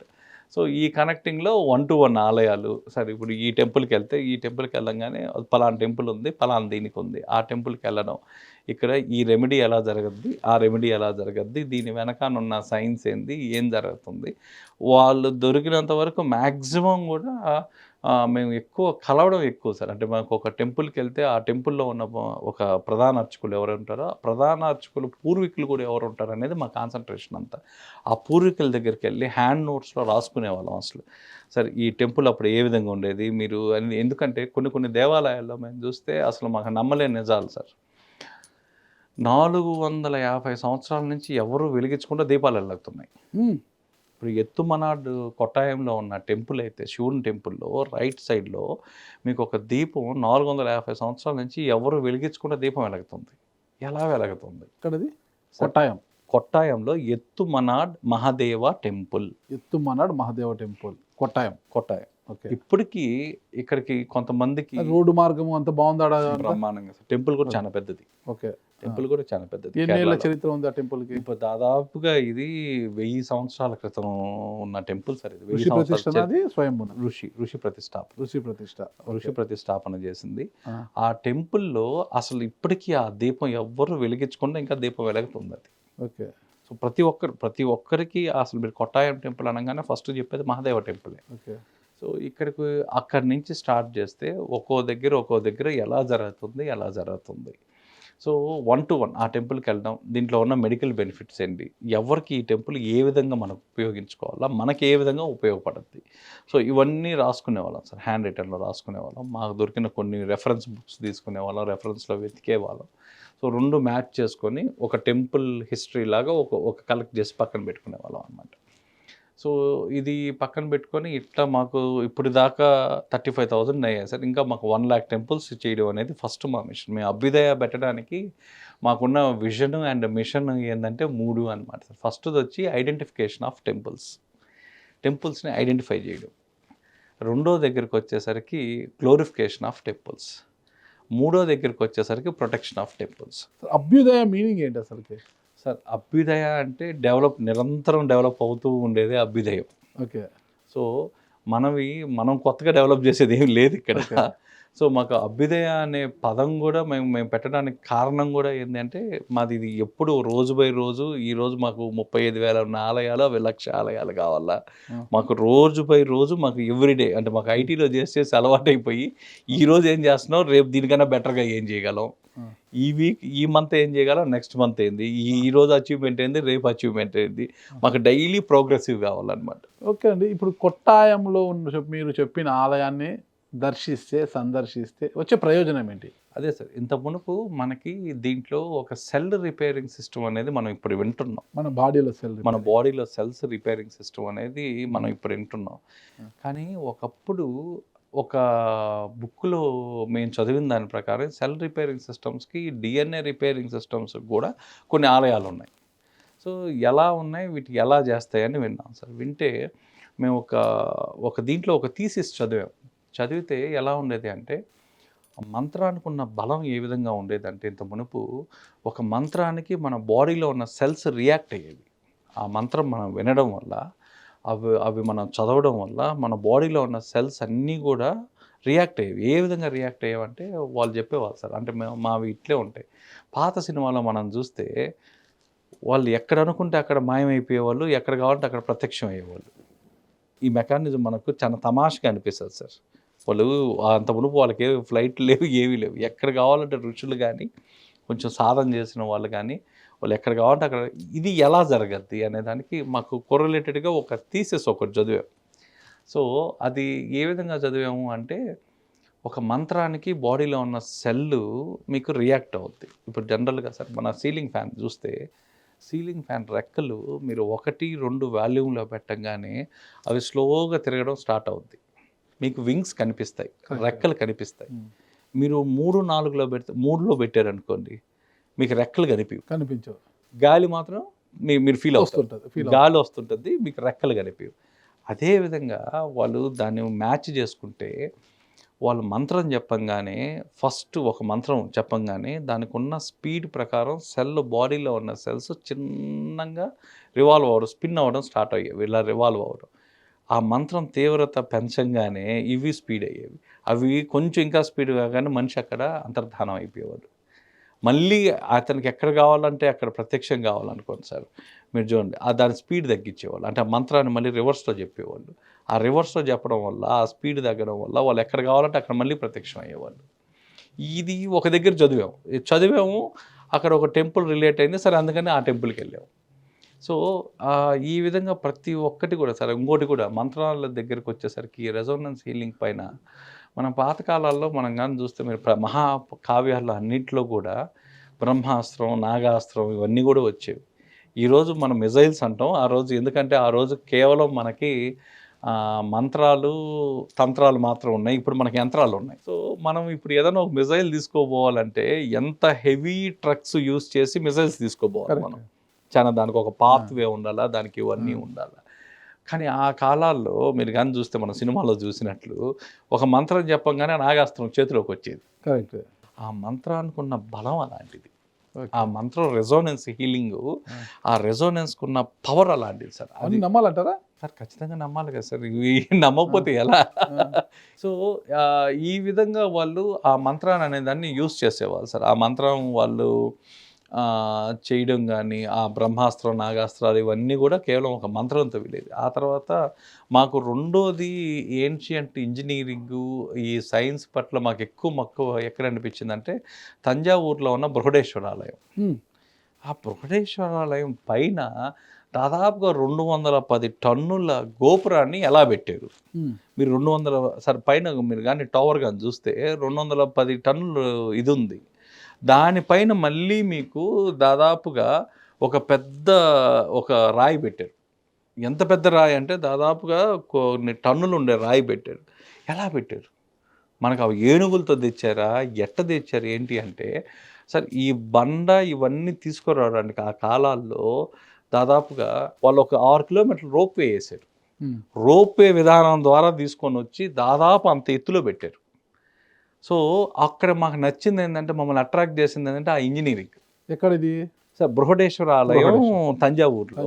మీరు కానీ చూస్తే గోపురం ఎంత పెద్ద గోపురం ఉంటుంది అంటే దానిపైన అంత పెద్ద రాయి పెట్టుంటారు. ఎంత పెద్ద రాయి అంటే అంత పెద్దది. అది కనీసం దానికి ఒక టెక్నాలజీ లేకపోతే కానీ అంత ఎత్తులో పెట్టలేరు. అది ఇప్పుడు సార్ నేను మాట్లాడేది 1000 సంవత్సరాల క్రితం ఉన్న ఏన్షియంట్ ఇంజనీరింగ్ అండ్ సైన్స్ గురించి మాట్లాడుతున్నాను. ఇవన్నీ చూసేసరికి ఇంకా మాకు ఇంట్రెస్ట్ పెరిగింది, క్యూరియాసిటీ పెరిగింది. ఆ కాలాల్లో ఈరోజు మనం సోకాళ్ళు మాట్లాడుకుంటున్న ఇంజనీరింగు, రోప్వేలు, ఈ పదాలు అసలు ఆ టెర్మినాలజీలు ఆ కాలాల్లో వాళ్ళు అది వాడి చూపించారు మనకి. సో ఈ విధంగా అట్లా కొన్ని గోపురాలు వెళ్ళాం సార్. శ్రీరంగం వెళ్ళాం.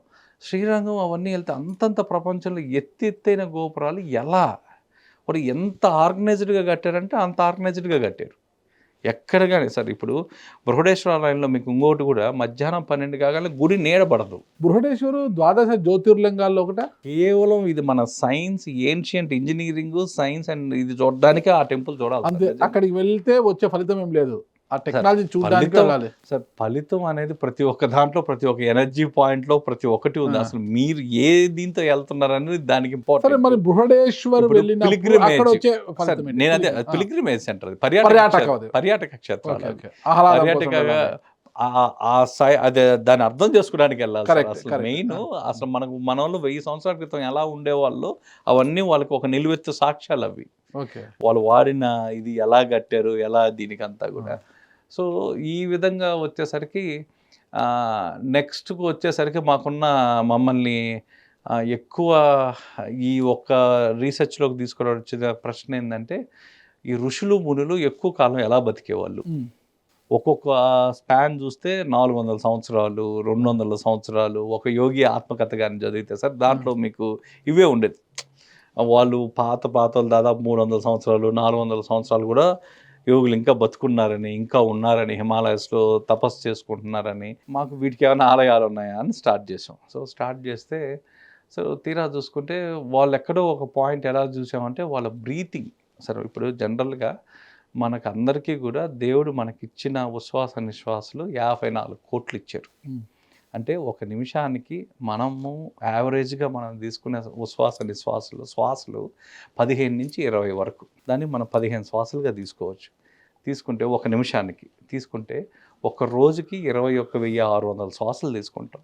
అదే మీరు మీ 70 ఇయర్స్ స్పాన్లోకి వచ్చేసరికి మనం తీసుకునే శ్వాసలు 54 కోట్లు. సో దీంట్లో మీరు కానీ ఎగ్జాంపుల్ కానీ చూస్తే ఒక కుక్క ఏదైతే ఉంటుందో మన ఇంట్లో ఉండే మామూలుగా కుక్కలు ఇవన్నీ కూడా ఇవి తీసుకునే శ్వాసలు యావరేజ్గా 30 పైన తీసుకుంటాయి ఒక నిమిషానికి. సో ఈ శ్వాస వేగం ఎక్కువగా తీసుకోవడం వల్ల వాటి యొక్క స్పాన్ తక్కువ. ఈ కుక్కల యొక్క స్పాన్ తక్కువ. అదే మీరు తాబేలు టాటాయిస్ తీసుకోండి. టాటాయిస్ అది ఒక నిమిషానికి 5-6 శ్వాసలు మాత్రమే తీసుకుంటుంది. అది దాని తర్వాత శ్వాసలు తీసుకోసారు. అందుకే అది 100 ఇయర్స్ తాబేలు కూడా ఇంకా మనకు దొరుకుతుంటాయి.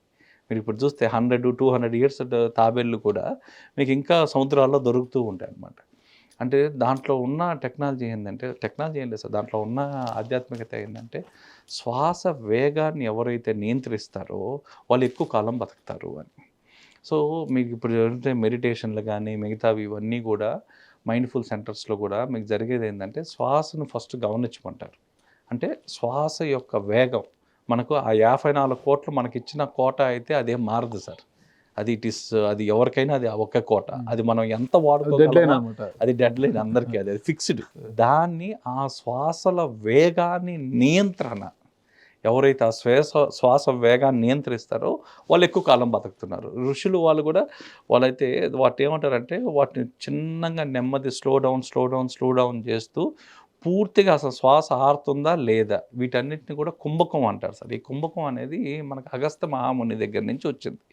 సో ఇవేం చేసేవారంటే స్లోగా చేసి టోటల్గా అసలు శ్వాస ఉందా లేదా అన్నట్టు ఉండేవాళ్ళు. అందుకే ఆ శ్వాస వేగాన్ని నియంత్రించగలిగారు కాబట్టి ఎక్కువ కాలం బతకగలిగారు. సో వీటికి ఆలయాలు ఉన్నాయా అంటే ఆ కాలాల్లో చోళులప్పటి నుంచి కూడా సార్ కొన్ని టెంపుల్స్ తిప్పేవాళ్ళు. ఆ టెంపుల్స్ ఇప్పుడు సపోజ్ వాటిల్లో దానికి ఒక యాత్రలాగా సార్, ఆ ఒక యాత్రలాగా మీరు ఒక కాళహస్తి టెంపుల్ అనుకోండి, దాంట్లో మన తెలుగు రాష్ట్రాల్లో వచ్చేసరికి కాళహస్తి టెంపుల్లో ఆ వాయులింగాన్ని మీరు దర్శించిన తర్వాత అక్కడ వచ్చేసిన తర్వాత ఆ కింద మీరు దర్శించుకొని పైనుంచి కింద మెట్లు దిగిన తర్వాత రైట్ సైడ్ మీరు కానీ కూర్చోగలిగితే మీరు ఒక 6 నిమిషాలు మీరు మీ ధ్యానంలో కానీ అక్కడ కానీ కూర్చోగలిగితే మీ శ్వాసను కానీ మీరు కానీ గమనిస్తే సార్, కొంచెం వెరీ స్పెసిఫిక్గా గమనిస్తే ఆ వేగం అనేది ఆటోమేటిక్గా తగ్గుతుంది ఆ పాయింట్లో. అంటే మనం ఎక్కువ తీసుకునేది చాలా స్లో డౌన్ అయ్యేది. ఆ ఎనర్జీ పాయింట్ అక్కడున్న మీకు ఇప్పుడు ఒక టెంపుల్కి వెళ్తే ఏమొస్తుంది అనే పాయింట్ కానీ చూస్తే ఆ టెంపుల్లో ఆ శ్వాస కోసం అందుకే ఆ కాలాల్లో రాజుల్ని ఆ ఆలయ దర్శనం తర్వాత ఆలయ ప్రాంగణంలో మినిమం 40 నిమిషాల నుంచి 2 గంటల పాటు అక్కడ ధ్యానాలు చేయించేవాళ్ళు. అంటే ఆలయంలో మనకు శ్రీకాళహస్తి ఆలయం మనకు వాయులింగం కదా అక్కడ. అవును, పొడుగ్గా ఉంటుంది వాయులింగము, పక్కనే వాయు దీపం కూడా ఉంటుంది అనమాట. అవును. అంటే గాలి వస్తున్నాడా గాలికే అది మండుతుంటుంది, పక్క ఒక దీపం ఉంటుంది అది మామూలుగా మండుతుంటుంది. అవును, ఇది వాయు దీపం ఉంటుంది అనమాట. అవును, అవును సార్. అసలు ఆ తేడా ఏంటి అసలు ఎక్కడ మనము చాలా సార్ అదే ఇవన్నీ కూడా మీకు సైన్స్ ఎక్కడ ఎండ్ అవుతుందో స్పిరిచువాలిటీ అక్కడ సైన్స్లో చెప్పలేని సమాధానాలు ఆధ్యాత్మికంలో ఉన్నాయి. అందుకే మీరు అక్కడికి వెళ్ళి ఆ పాయింట్లో కూర్చోగానే చూడండి సార్, ఇప్పుడు వీటికి కొన్ని సంవత్సరాలుగా ట్రై చేస్తుంటారు. ఇది శ్వాసను తగ్గిడాలు, ఈ వేగాన్ని తగ్గిడాలు, నిమిషానికి 5-6 తీసుకోవడాలు, ఇవన్నీ కూడా అయాచితంగా మీరు ఏ ప్రయత్నం లేకుండా ఆ పాయింట్లో అక్కడ ఆ టెంపుల్ ప్రిన్సెస్లో మీరు కూర్చొని మీరు ధ్యానం చేయగానే ఆటోమేటిక్గా మీ శ్వాస నియంత్రణ అనేది జరిగిన తర్వాత ఇంటికి వెళ్ళి వీళ్ళు ప్రాక్టీస్ చేసేవాళ్ళు. అంటే కారు స్కూటర్లో పోతే మనము పరిమిత వేగంతో వెళ్తే మైలేజ్ బాగా వస్తుంది, ఎక్కువ వేగంతో పోతే మైలేజ్ తగ్గిపోతుంది. అంతే, శ్వాస కూడా అంత ఎక్కువ తీసుకోవడం వల్ల మైలేజ్ తగ్గిపోతుంది. వ్యక్తి యొక్క కాలపరిమితి తగ్గిపోతుంది, తక్కువ తీసుకుంటే మంచి మైలేజ్ వస్తుంది, బాగా మనీకి వస్తుంది. సో ఇప్పుడు మీకు ఎక్కడైనా మైండ్ఫుల్ సెంటర్స్లో కానీ మెడిటేషన్ సెంటర్స్లో కానీ మీకు ఇదే కదా సార్ ఉండేది. మీకు ఏం చేస్తారు, ఫస్ట్ మీరు జీరో థాట్ఫుల్నెస్ కావాలా అంటారు, జీరో థాట్స్ అన్ని గ్రౌండింగ్ కావాలా అంటారు. గ్రౌండింగ్ కావాలంటే ఏంది, మీ శ్వాస నియంత్రణ, శ్వాస మీద మీ కంట్రోల్ వస్తే శ్వాస మీద ధ్యాస, ఇంకా అవన్నీ కూడా. కానీ ఇవి ఆలయాలు ఉన్నాయి సార్, అంటే వీటి ప్రాక్టీసెస్ కన్నా ఆ కాలాల్లో రాజులు వీళ్ళందరూ కూడా చేసేవాళ్ళు. అంటే ఋషులు వాళ్ళకి ఇవన్నీ ఇలాంటి రహస్యాలన్నీ వాళ్ళకి చెప్పి ఆలయాలు వాళ్ళ పక్క నుండి వాళ్ళు చేసేవాళ్ళు ఇవి. ఇప్పుడు మీరు ఆలయాలు చెప్తే ఇప్పుడు అమ్మవారి ఇది వస్తే మనము కర్ణాటకలోని కొల్లూరు జిల్లా అనుకుంటా, కొల్లూరు ప్రాంతం, ఉడిపి జిల్లా కొల్లూరు ప్రాంతంలో అనుకుంటా ఆదిశంకరాచార్యులు ప్రతిష్ఠించిన మూకాంబిక ఆలయం, మహాకాళి అని అంటుంటారు అనమాట. అంటే ఆలయం యొక్క విశిష్టత ఏంటంటే చాలా ఎక్కువగా చెప్తుంటారు దాని నుంచి. అక్కడికి వెళ్తే ఏంటి అసలు శక్తుల సమాగమమే అమ్మవారు. ఓకే, సో అమ్మవారు 3 శక్తులతో కలిసి ఉంటారు అక్కడ. సో అక్కడ దర్శించుకోవాల్సింది ఏమంటే కూడా అమ్మవారి ముక్కు పుడక పచ్చ రంగులో ఉంటుంది. దీనికి శంకరాచార్యులు గారికి ఎక్కడ ఒక రిలేటెడ్ స్టోరీ, స్థల పురాణం ఏముంది అంటే దాని పక్కన కొడచెర్రి అనే ఒక కొండ ఉంది సార్, 5000 ఫీట్లో. సో ఇక్కడ మీకు మూగాంబిక దగ్గర నుంచి దాదాపు 5000 ఫీట్లో కొడచెర్రి అనే ప్రాంతం ఉంది. అక్కడి నుంచి దాదాపుగా మీరు 10 నుంచి 15 కిలోమీటర్లు ఆఫ్ రోడ్లో వెళ్ళాలి. మీరు ఆఫ్ రోడ్ జీపులు ఉంటాయి, ఆ జీప్లో వెళ్ళాలి. అక్కడి నుంచి కొంచెం మీరు ట్రెక్ చేయాలి, కొంచెం చాలా ఎత్తులో ఉంటుంది సార్. అక్కడ సర్వజ్ఞ పీఠం అంటారు దాన్ని. సర్వజ్ఞ పీఠం అనేది అక్కడికి వెళ్ళి అక్కడ శంకరాచార్యుల వారు ఫస్ట్ అక్కడ తపస్సు చేస్తారు. అంటే తపస్సు చేసిన ప్రదేశం ఏదన్నా ఉందంటే ఈ సర్వజ్ఞ పీఠం. అమ్మవారి కోసం తపస్సు చేస్తే అమ్మవారు అక్కడ ప్రత్యక్షం అవుతారు. ఈ మూగాంబిక వారు ఫస్ట్ అక్కడ ప్రత్యక్షం అయ్యి ఇతను, అమ్మ మీరు నా వెంట మా ఇంటికి రావాలా అని చెప్పి ఇతను తపస్సు చేసి ముందు వెళ్తూ ఉంటారు శంకరాచార్యులు. అమ్మవారు ఏం చెప్తారు అంటే, నేను నీ వెనక వస్తాను, నీతోనే వస్తాను, కానీ నువ్వు ఒక్కసారి వెనక్కు తిరిగితే మాత్రం నేను అక్కడ ఆగిపోతాను అంట. నువ్వు వెనక్కి తిరిగి చూడకుండా వెళ్ళాలి అంట. అప్పుడు శంకరాచార్యులు వాళ్ళు ఏం చేస్తారంటే నేరుగా ఆయన వెళ్తూ ఉంటాడు. వెళ్తూ వెళ్తూ ఉంటే ఆమె వెనకన గజ్జెల శబ్దం వస్తూ ఉండేది. ఓ గజ్జెల శబ్దం వచ్చినంతసేపు అమ్మవారు వస్తున్నారు కదా అని ఆయన ముందుకెళ్ళిపోతాడు. కరెక్ట్‌గా ఆ క్షేత్రంలోకి వచ్చేసరికి ఆ గజ్జెల శబ్దం ఆగిపోద్ది. ఆమె ఆగిపోగానే ఈయన డౌట్ వస్తుంది. ఎందుకు ఇక్కడ ఆగిపోయిందా అని. ఆగిపోయిన తర్వాత ఆయన వెనక్కి తిరిగి చూస్తారు. అంటే అమ్మవారు ఏమన్నా రాలేదా? ఎక్కడన్నా మధ్యలో ఆగిపోయారా అని వెనక్కి తిరిగి చూస్తే ఆమె అక్కడ స్వయంభూగా ఆమె విగ్రహంగా మారిపోతారు అమ్మ. ఆ విగ్రహంగా మారిపోయిన అమ్మే మూగాంబిక. మూగాంబిక అది. అమ్మవారిని దర్శిస్తే వచ్చే సార్ ప్రయోజనం ఏంటి? అమ్మవారిని దర్శిస్తే ఒక్కొక్కరికి సార్ ఇప్పుడు స్త్రీలకు వచ్చేసరికి నారీ శక్తి యాత్ర అని ఒకటి చేసాం. ఎందుకంటే స్త్రీలలో ఉన్న చక్రాల యాక్టివేషన్కి ఇక్కడ అమ్మ దగ్గరికి రాగానే వాళ్ళలో ఉన్న ఒక 2 చక్రాలు ఆటోమేటిక్గా యాక్టివేట్ కావడం, వాళ్ళకున్న సమస్యలు ఏదైనా ఉంటే ఆ సమస్యలు, శత్రు దోషాలు, ఎవరికైనా శత్రువు కానీ శత్రువు వలన ఎక్కువ బాధలు ఉంటే అవన్నీ కూడా అక్కడ తొలగిపోవడం. అక్కడ ఫేమస్ ఏంటంటే చండీ హోమం.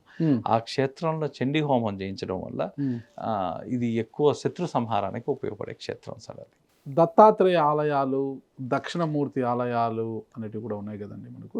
మీరు ఎప్పుడైనా వెళ్ళారా? గాన్గాపురం మేము వెళ్ళాం సార్. ఒక 3 సార్లు వెళ్ళాం. ఓకే. ఆ భీమా నదిలో మునిగి మనకి దత్తాత్రేయుని అక్కడ దర్శించుకుంటే పారాయణ మంచిది. చేయడం, ఆ పారాయణ చెట్టు కింద చేయడం, కూర్చొని పారాయణ దీపం చేయడం. వెలిగించుకొని వాటి వల్ల కలిగే ప్రయోజనాలు ఏమన్నా మీరు స్టడీ చేశారంతా కూడా? మేము గాన్గాపూర్ టచ్ చేయలేదు సార్. మేము అంతా కూడా ఈ అమ్మవారు శైవ క్షేత్రాల్లోనే ఉన్నాం మేము. Okay okay okay. గాన్గాపూర్ చేస్తాం సార్ తొందరలో. వైష్ణవాలయాలు మీరు ఇంకా లేదు, వైష్ణవాలు మేము ఆల్రెడీ చేశాం కదా సార్. మేము చేసిన దాంట్లో వైతమానిధి ఆలయాలు, 108 దివ్య దేశాల్లో ఉన్న ఆలయాలు ఇవన్నీ కూడా అంటే మేము ఏరియా వైజ్ వెళ్తున్నాం అనమాట. మాదంతా యాక్చువల్గా మాకంతా ఇంటర్ కనెక్టివిటీ ఉండాలన్నమాట మా మ్యాపుల్లో. సో వాటిలో ఈ పక్క వచ్చాం కానీ ఇంకా గాన్గాపూరు, బీదరు ఈ ఎక్స్ట్రీమ్కి నార్త్కి రాలేదన్నమాట. మేము ఇంకా ఆ పక్కే ఉన్నాం సార్. ఈ దక్షిణామూర్తి ఆలయాలు అంటే మన శ్రీకాళహస్తిలో కూడా దక్షిణామూర్తి. అవును సార్. ఈ దక్షిణామూర్తి ఆలయాల యొక్క విశిష్టత ఏమంటారు అసలు? మీరు ఎక్కడ సార్ దక్షిణామూర్తి గురు బలానికి, గురువుకి సంబంధించి మనకి ఏదన్నా మనకు విద్యలో కానీ ఆయనకి విద్యలో మనకి జ్ఞానం ఇవ్వాలన్నా, విద్యార్థులు బాగా చదువుకొని వాళ్ళ పరీక్షల్లో ఉత్తీర్ణతలు రావాలన్నా వాళ్ళు కొలవాల్సిన దైవం ఏదన్నా ఉంది అంటే దక్షిణామూర్తి. సో ఈయన ఎక్కువ విద్యని ఇచ్చేవాడు, విద్యకు సహాయం చేసేవాడు. ఉత్తమ విద్యలు ఆ జ్ఞానాన్ని అందించేవాళ్ళు దక్షిణామూర్తి సార్. కేరళలో మొత్తం క్రిస్టియానిటీ ఎక్కువగా ఉంటుంది అనేది మనకు అందరికీ తెలిసిందే. అక్కడంతా కూడా ఏ క్షేత్రాన్ని సందర్శిస్తే మనకు వచ్చే లాభం ఏంటి ఏమన్నా పరిశీలించారా? ఇవన్నీ కూడా మీకు పరశురామ క్షేత్రాలు. అసలు ఎక్కువ పరశురాములు వాళ్ళు ప్రతిష్ఠించిన అమ్మవార్లు, పరశురాముల్ని ప్రతిష్ఠించిన అది ఒక వేద మంత్ర భూమి అనే చెప్పాలి సార్ అది. సో దానికి అక్కడున్న విశేషం ఏంటి అంటే ఎప్పుడో పరిహారం కానీ కొన్ని సర్పదోషాల కానించి కొన్ని ఫెస్టివల్స్ ద్వారా, ఇప్పుడు మీరు కాంతారా మూవీ ఏదైతే మీరు చూసారో దాంట్లో ఉన్న తేయం ఫెస్టివల్స్ ఇవన్నీ ఉంటాయి సార్. కేరళలో ప్రాముఖ్యంగా ఇప్పుడు మార్చి ఏప్రిల్లో జరిగేది తేయం ఫెస్టివల్స్. ఈ తేయం ఫెస్టివల్స్ ద్వారా మీకు ఏదన్నా నెగిటివిటీ ఉన్నా, బ్లాక్ మ్యాజిక్ ఇలాంటి వాళ్ళు ఎవరైనా చేసున్నా ఇవన్నీ కూడా ఈ ఫెస్టివల్లో కొన్ని లక్షల మంది పాల్గొంటారు. ఆ ఫెస్టివల్ చూడడం చేత కూడా వాళ్ళకి అక్కడి నుంచి వచ్చే ఆ మహిమాన్యం ఏదన్నా ఉంది అంటే ఈ చూడడం వల్ల కూడా నెగిటివ్ ఎనర్జీ రిమూవ్ చేస్తున్నారు.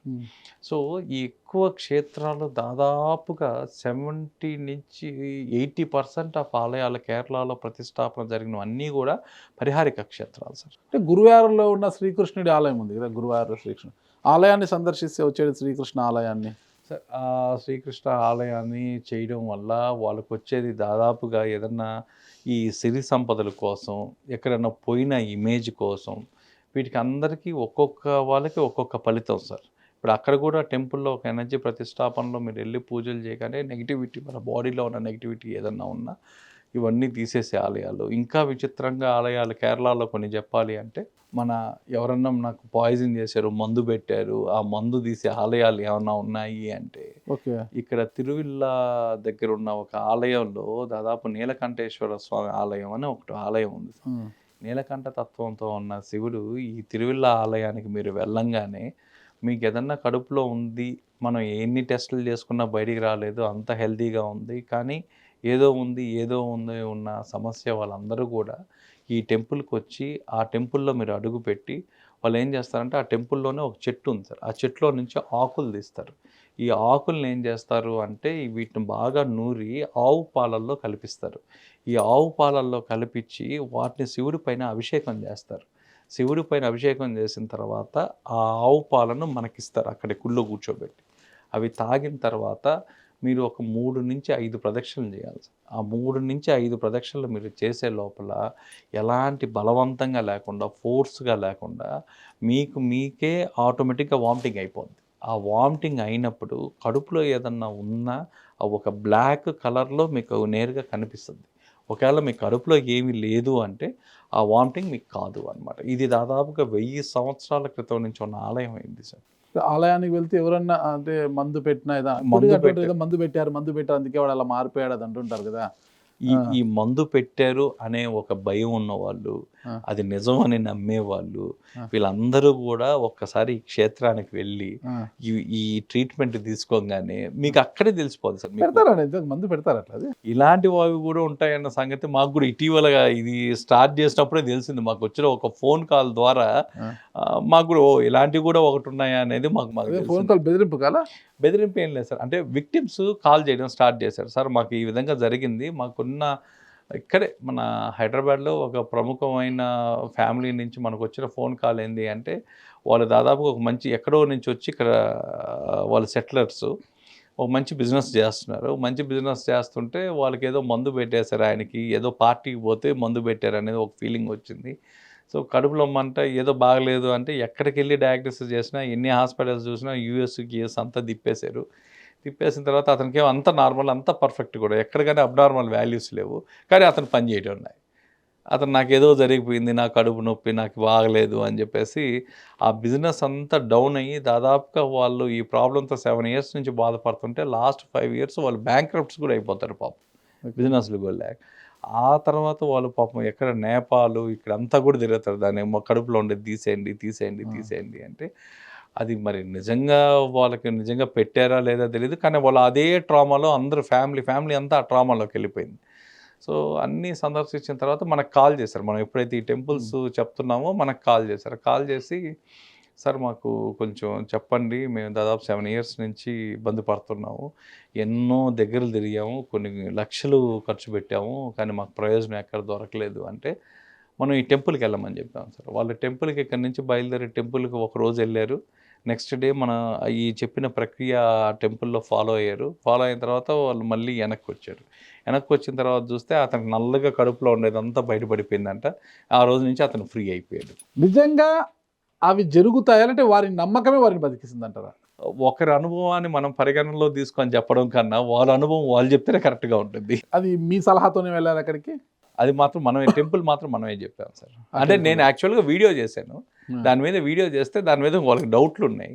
ఆ డౌట్లలో వాళ్ళు అడగడం, అది చెప్పడం, వాళ్ళు వెళ్ళడం, వాళ్ళు వెళ్ళేసి వచ్చి, ఎందుకంటే వాళ్ళు ఆ డీటెయిల్స్ వాళ్ళ పర్సనల్ డీటెయిల్స్ చెప్పకూడదు అన్నారు కాబట్టి మనం చెప్పలేకున్నాం. కానీ నందకిషోర్ గారికి ఎవరైనా ఫోన్ చేసి పలానా జబ్బుతో నేను బాధపడుతున్నాను సార్ అంటే వెంటనే మీరు ఆసుపత్రి పేరు చెప్తారా, ఆలయం పేరు చెప్తారా? సార్ నేను వైద్యం తీసుకుంటూ చేయమంటాను సార్. ఏది కూడా నేను వైద్యం వదిలేసి టోటల్గా చేయండి అనేది మనం చెప్పట్లే. ఎందుకంటే అది కొంతమంది ట్రైబల్కి పనికి వస్తుంది, కానీ చదువుకున్న వాళ్ళు మనకి ఏదైనా ఎక్స్పీరియన్షియల్ సైన్స్ సార్, ఏదైనా సైన్స్ ఇప్పుడు అనుభవంలోకి తెచ్చుకోవాలి. అనుభవంలోకి తెచ్చుకుంటేనే మనం ఏదైనా నమ్మతాం. అది లాస్ట్కి ఎట్ అయిపోయిందంటే దేవుణ్ణి కూడా లాస్ట్కి మనం ఆ విధంగా వచ్చేసాం, అంతే కదా. సో ఏదైనా అది అనుభవంలోకి వస్తే కానీ నమ్మని పరిస్థితిలో ఉన్నాం మనం. సరే, మీరు అనుభవంలోకి వస్తే నమ్మనట్టుగా ఈ చేతబడులు వీటినన్నిటినీ కూడా మీ అనుభవపూర్వకంగా ఏమైనా చూశారా? ఆ చేతబడుల నుంచి ఎవరైనా కాపాడడానికి ఏంటి?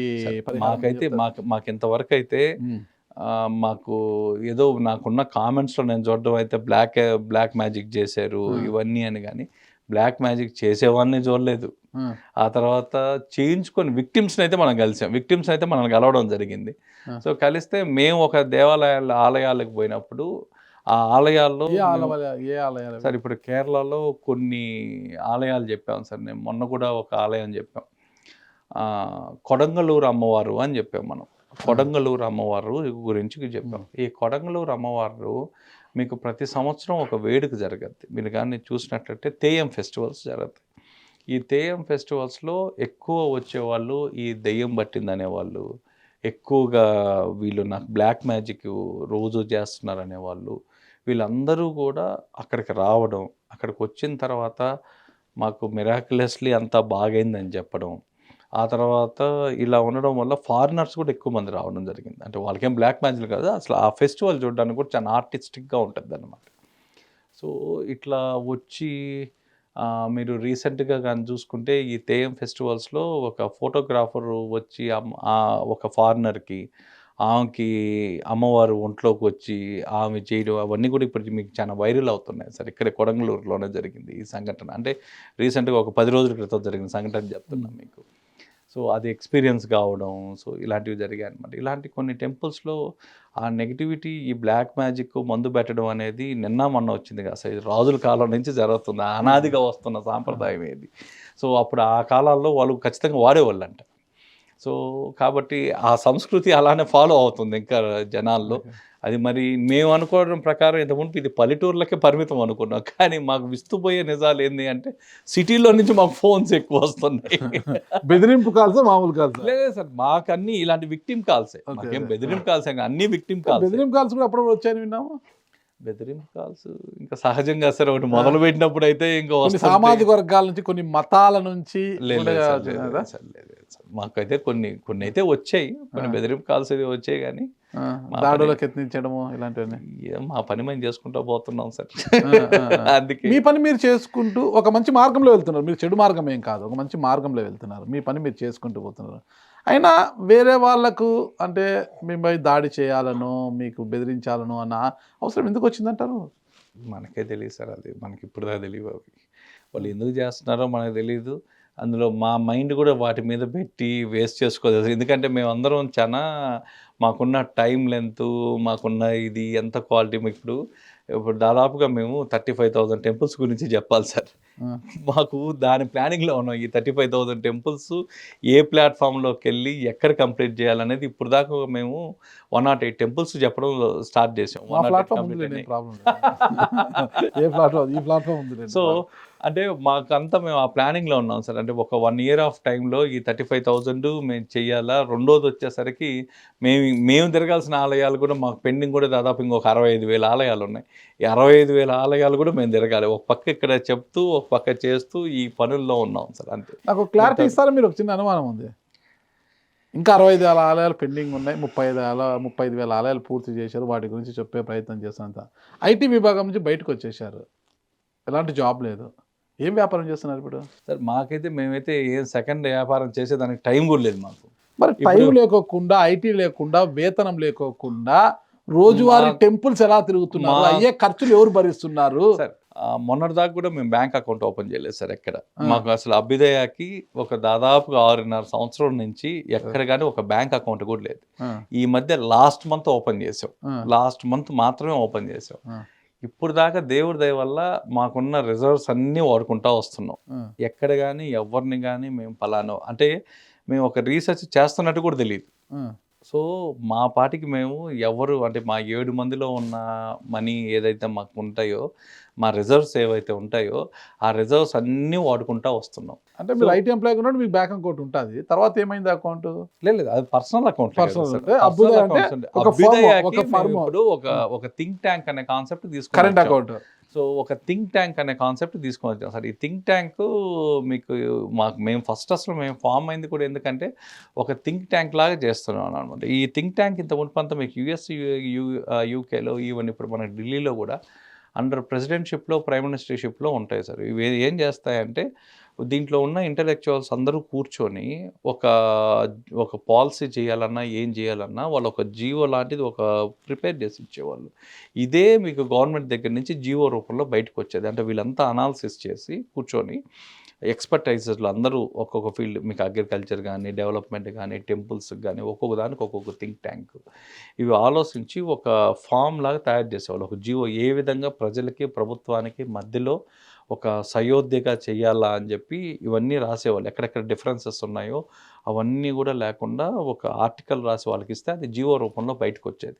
సో మేము థింక్ ట్యాంక్గా ఏర్పడి ఇవన్నీ కూడా తీసుకొని ప్రభుత్వానికి అందిద్దాం. ఎన్ని దేవాలయాలు ఉన్నాయి, దేనికి పనికి వస్తాయి, ఎక్కడెక్కడ ఉన్నాయి, ఆ తర్వాత నేషనల్ స్కీమ్స్ ఏమేమన్నా సపోర్టింగ్ ఉన్నాయా, రూరల్లో ఒక 500 పీపుల్కి ఉన్న టెంపుల్స్కి కూడా ఉన్నాయా అని ఇవన్నీ మేము థీసిస్ చేయడానికి స్టార్ట్ చేసాం.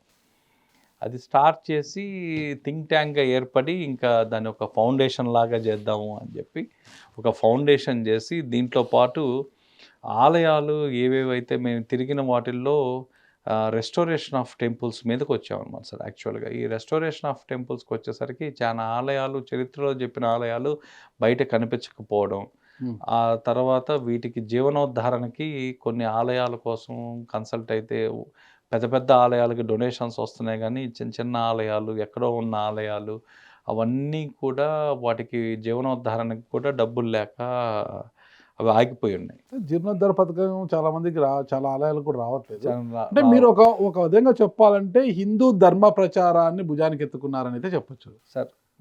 మీరు చేస్తున్నారు. అంతంత పెద్ద మాటలు మేము చెప్పలేం, కానీ మాకున్న అంటే హిందూ intention అంటే దేవాలయాల గురించి, వాళ్ళ దేవాలయాల విశిష్టత గురించి గురించి అంతే చాలా సార్. గొప్పగా చెప్తున్నారు మీరు. అంతవరకే ఓకేనా? సార్.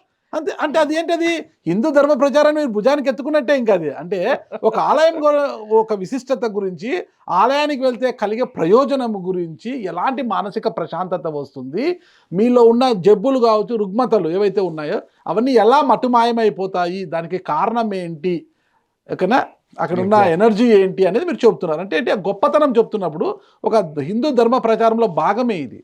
అంటే హిందుత్వవాదాన్ని భుజానికి ఎత్తుకున్న బీజేపీ అయితేనే, ముఖ్యంగా నరేంద్ర మోదీ గారు, ఓకేనా, నమో, ఓకేనా, నమో, దీనికి ఇప్పటివరకు ఆయన దృష్టికి వెళ్ళలేదంటారు ఇవన్నీ కూడా. పలాని కిషోర్ రెడ్డి గారు ఇలా చేస్తున్నారు ఈ ఆలయాల గురించి, ఈ ఆలయాల కేంద్రం నుంచి నిధులు పంపిణీ చేయాలి అన్నదాన కార్యక్రమం. అందుకే సార్ ఈ మధ్య మేము ఉన్న దీంట్లో కూడా నేను అంటే బిఫోర్ కూడా దాదాపుగా అందరికి అవేర్నెస్లో లేనివి ఆయన మోడీ గారి గురించి చెప్తుంటే, అంటే మాకు ఎందుకు మేము చాలా ఇంట్రెస్టెడ్ అంటే సార్, ఆయన 500 పాపులేషన్ ఉన్న ఒక గ్రామంలో ఉన్న ఒక టెంపుల్, దేవాలయం బాగు చేయడానికి కూడా ఒక నేషనల్ స్కీమ్ పెట్టారు.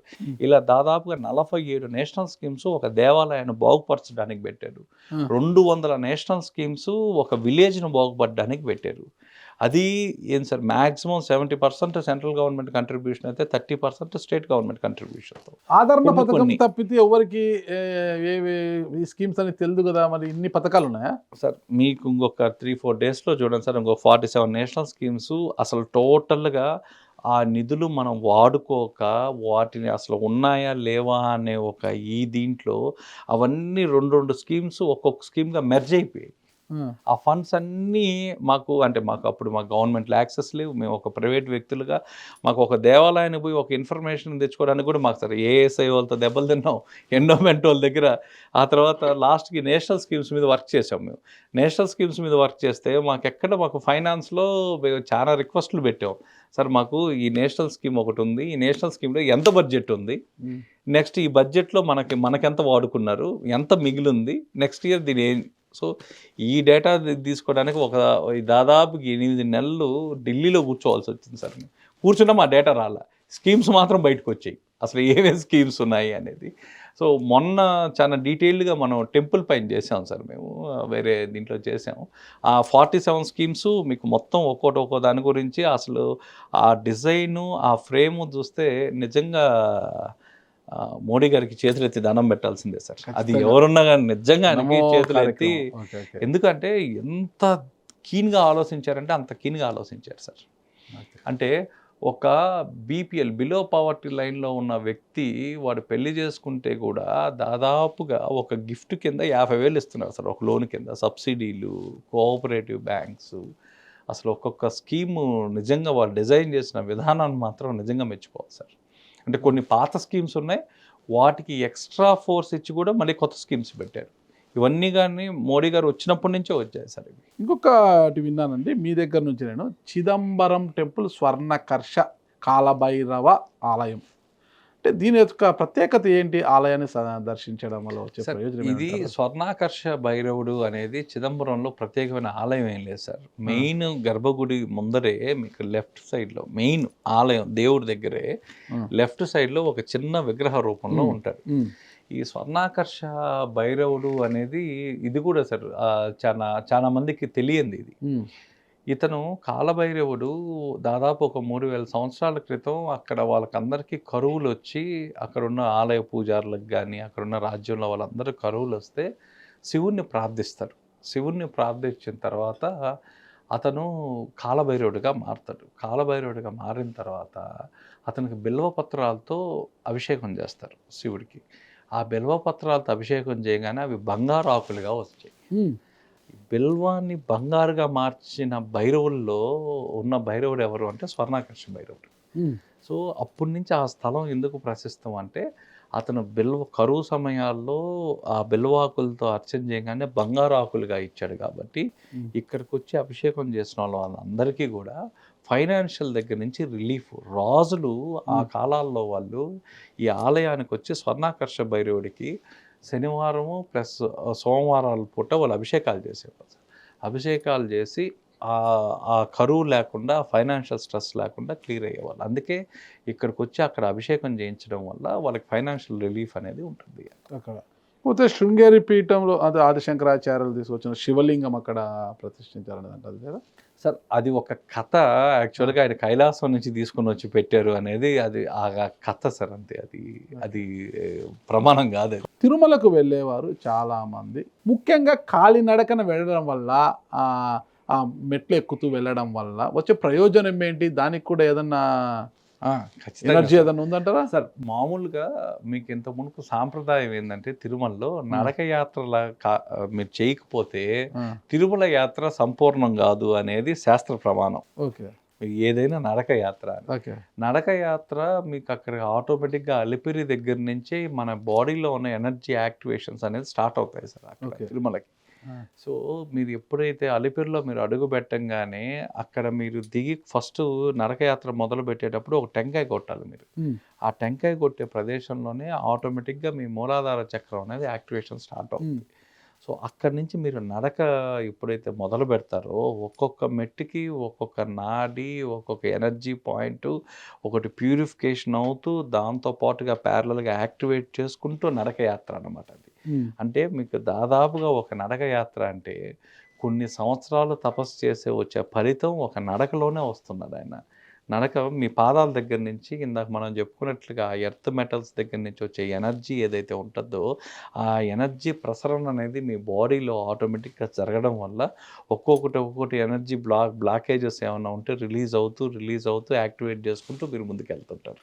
అందుకే నడక యాత్ర అనేది అక్కడి నుంచే మొదలవుద్ది సార్. మీరు అది కానీ చూస్తే ఇప్పుడు మన కార్లలో వచ్చిన తర్వాత చూస్తే అందరు నడక యాత్ర పోయిన తర్వాత మీరు టోల్ గేట్ దాటంగానే అలిపిరి టోల్ గేట్ దాటంగానే లెఫ్ట్ సైడ్ గణపతి ఆలయం ఉంటుంది. కరెక్ట్. ఈ గణపతి ఎవరు? మూలాధారానికి చక్రానికి అధిపతి ఎవరన్నా ఉన్నారంటే గణపతి అధిపతి ఆయన. సో అక్కడ దిగి ఫస్ట్ మనం ఏమనుకుంటాం, ఎలాంటి విఘ్నాలు లేకుండా మా యాత్ర కంప్లీట్ అయ్యేటట్టు చేయండి స్వామి అని గణపతి స్వామి దగ్గర ఒక టెంకాయ కొబ్బరికాయ కొట్టేసి మనం అక్కడి నుంచి తిరుమలకు పోతాం. జనరల్గా వెహికల్స్ అందరూ అక్కడ ఆపుతారు సార్, ఒక సాంప్రదాయంగా ఆపుతారు అక్కడ. కానీ దాని వెనకాల ఉండేది ఏంటంటే అక్కడ మీరు మూలాధార చక్రాన్ని మనం యాక్టివేట్ చేసుకుంటూ ముందుకెళ్తున్నాం. సో అది సింబాలిక్గా మీకు అలిపిరి అక్కడి నుంచే స్టార్ట్ అవుద్ది యాత్ర అనేది. అంటే అలిపిరి మెట్లు ఉంది, శ్రీనివాస మంగాపురం నుంచి మెట్లు ఉన్నాయన్నమాట. చాలా మంది తక్కువ సమయంలో వెళ్ళాలనుకునేవారు, ఎక్కువ నడవలేని వారు శ్రీనివాస మంగాపురం నుంచి ఎక్కుతుంటారు, ఇక్కడ అలిపిరి మెట్లు ఎక్కుతుంటారు. అంటే ఎటు వెళ్ళినా కూడా ఒకటే ఎనర్జీనా సార్? మనకి ఇది చెప్పింది అలిపిరి మాత్రమే, అలిపిరి మాత్రమే చెప్పారు.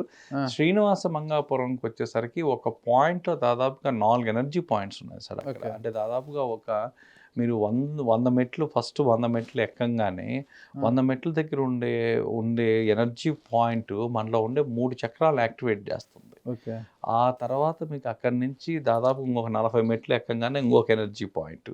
అక్కడ కూడా దాదాపుగా మీకు మూలాధారం దగ్గర నుంచి మీరు పైకి వెళ్ళే లోపల అన్ని చక్రాలు యాక్టివేట్ అవుతున్నాయి. 108 ఎనర్జీ పాయింట్స్ మన బాడీలో ఉండేవి యాక్టివేట్ అవుతున్నాయి. జనరల్గా ఇది అయిపోతానే మనం ఇంకోటి ఏం చెప్పాము అంటే పుష్కరంలో స్నానం చేసి దర్శనం చేసుకోమంటారు. పుష్కరంలో స్నానం తర్వాత దర్శనం చెప్తారు. పుష్కరంలో స్నానం ఎందుకు చెప్తారంటే జనరల్గా కూడా ఈ మధ్య చెప్పాను సార్, అష్టమ సోపానము అని ఉంది. అంటే ఇక్కడ తిరుమలలో మీకు 8వ మెట్టు పైన శని భగవంతుడు ఉంటారు. అష్టమ స్థానం మీరు జాతకంలో కూడా చూసుకుంటే అష్టమ స్థానం ఎవరిది అంటే శని భగవంతుడు.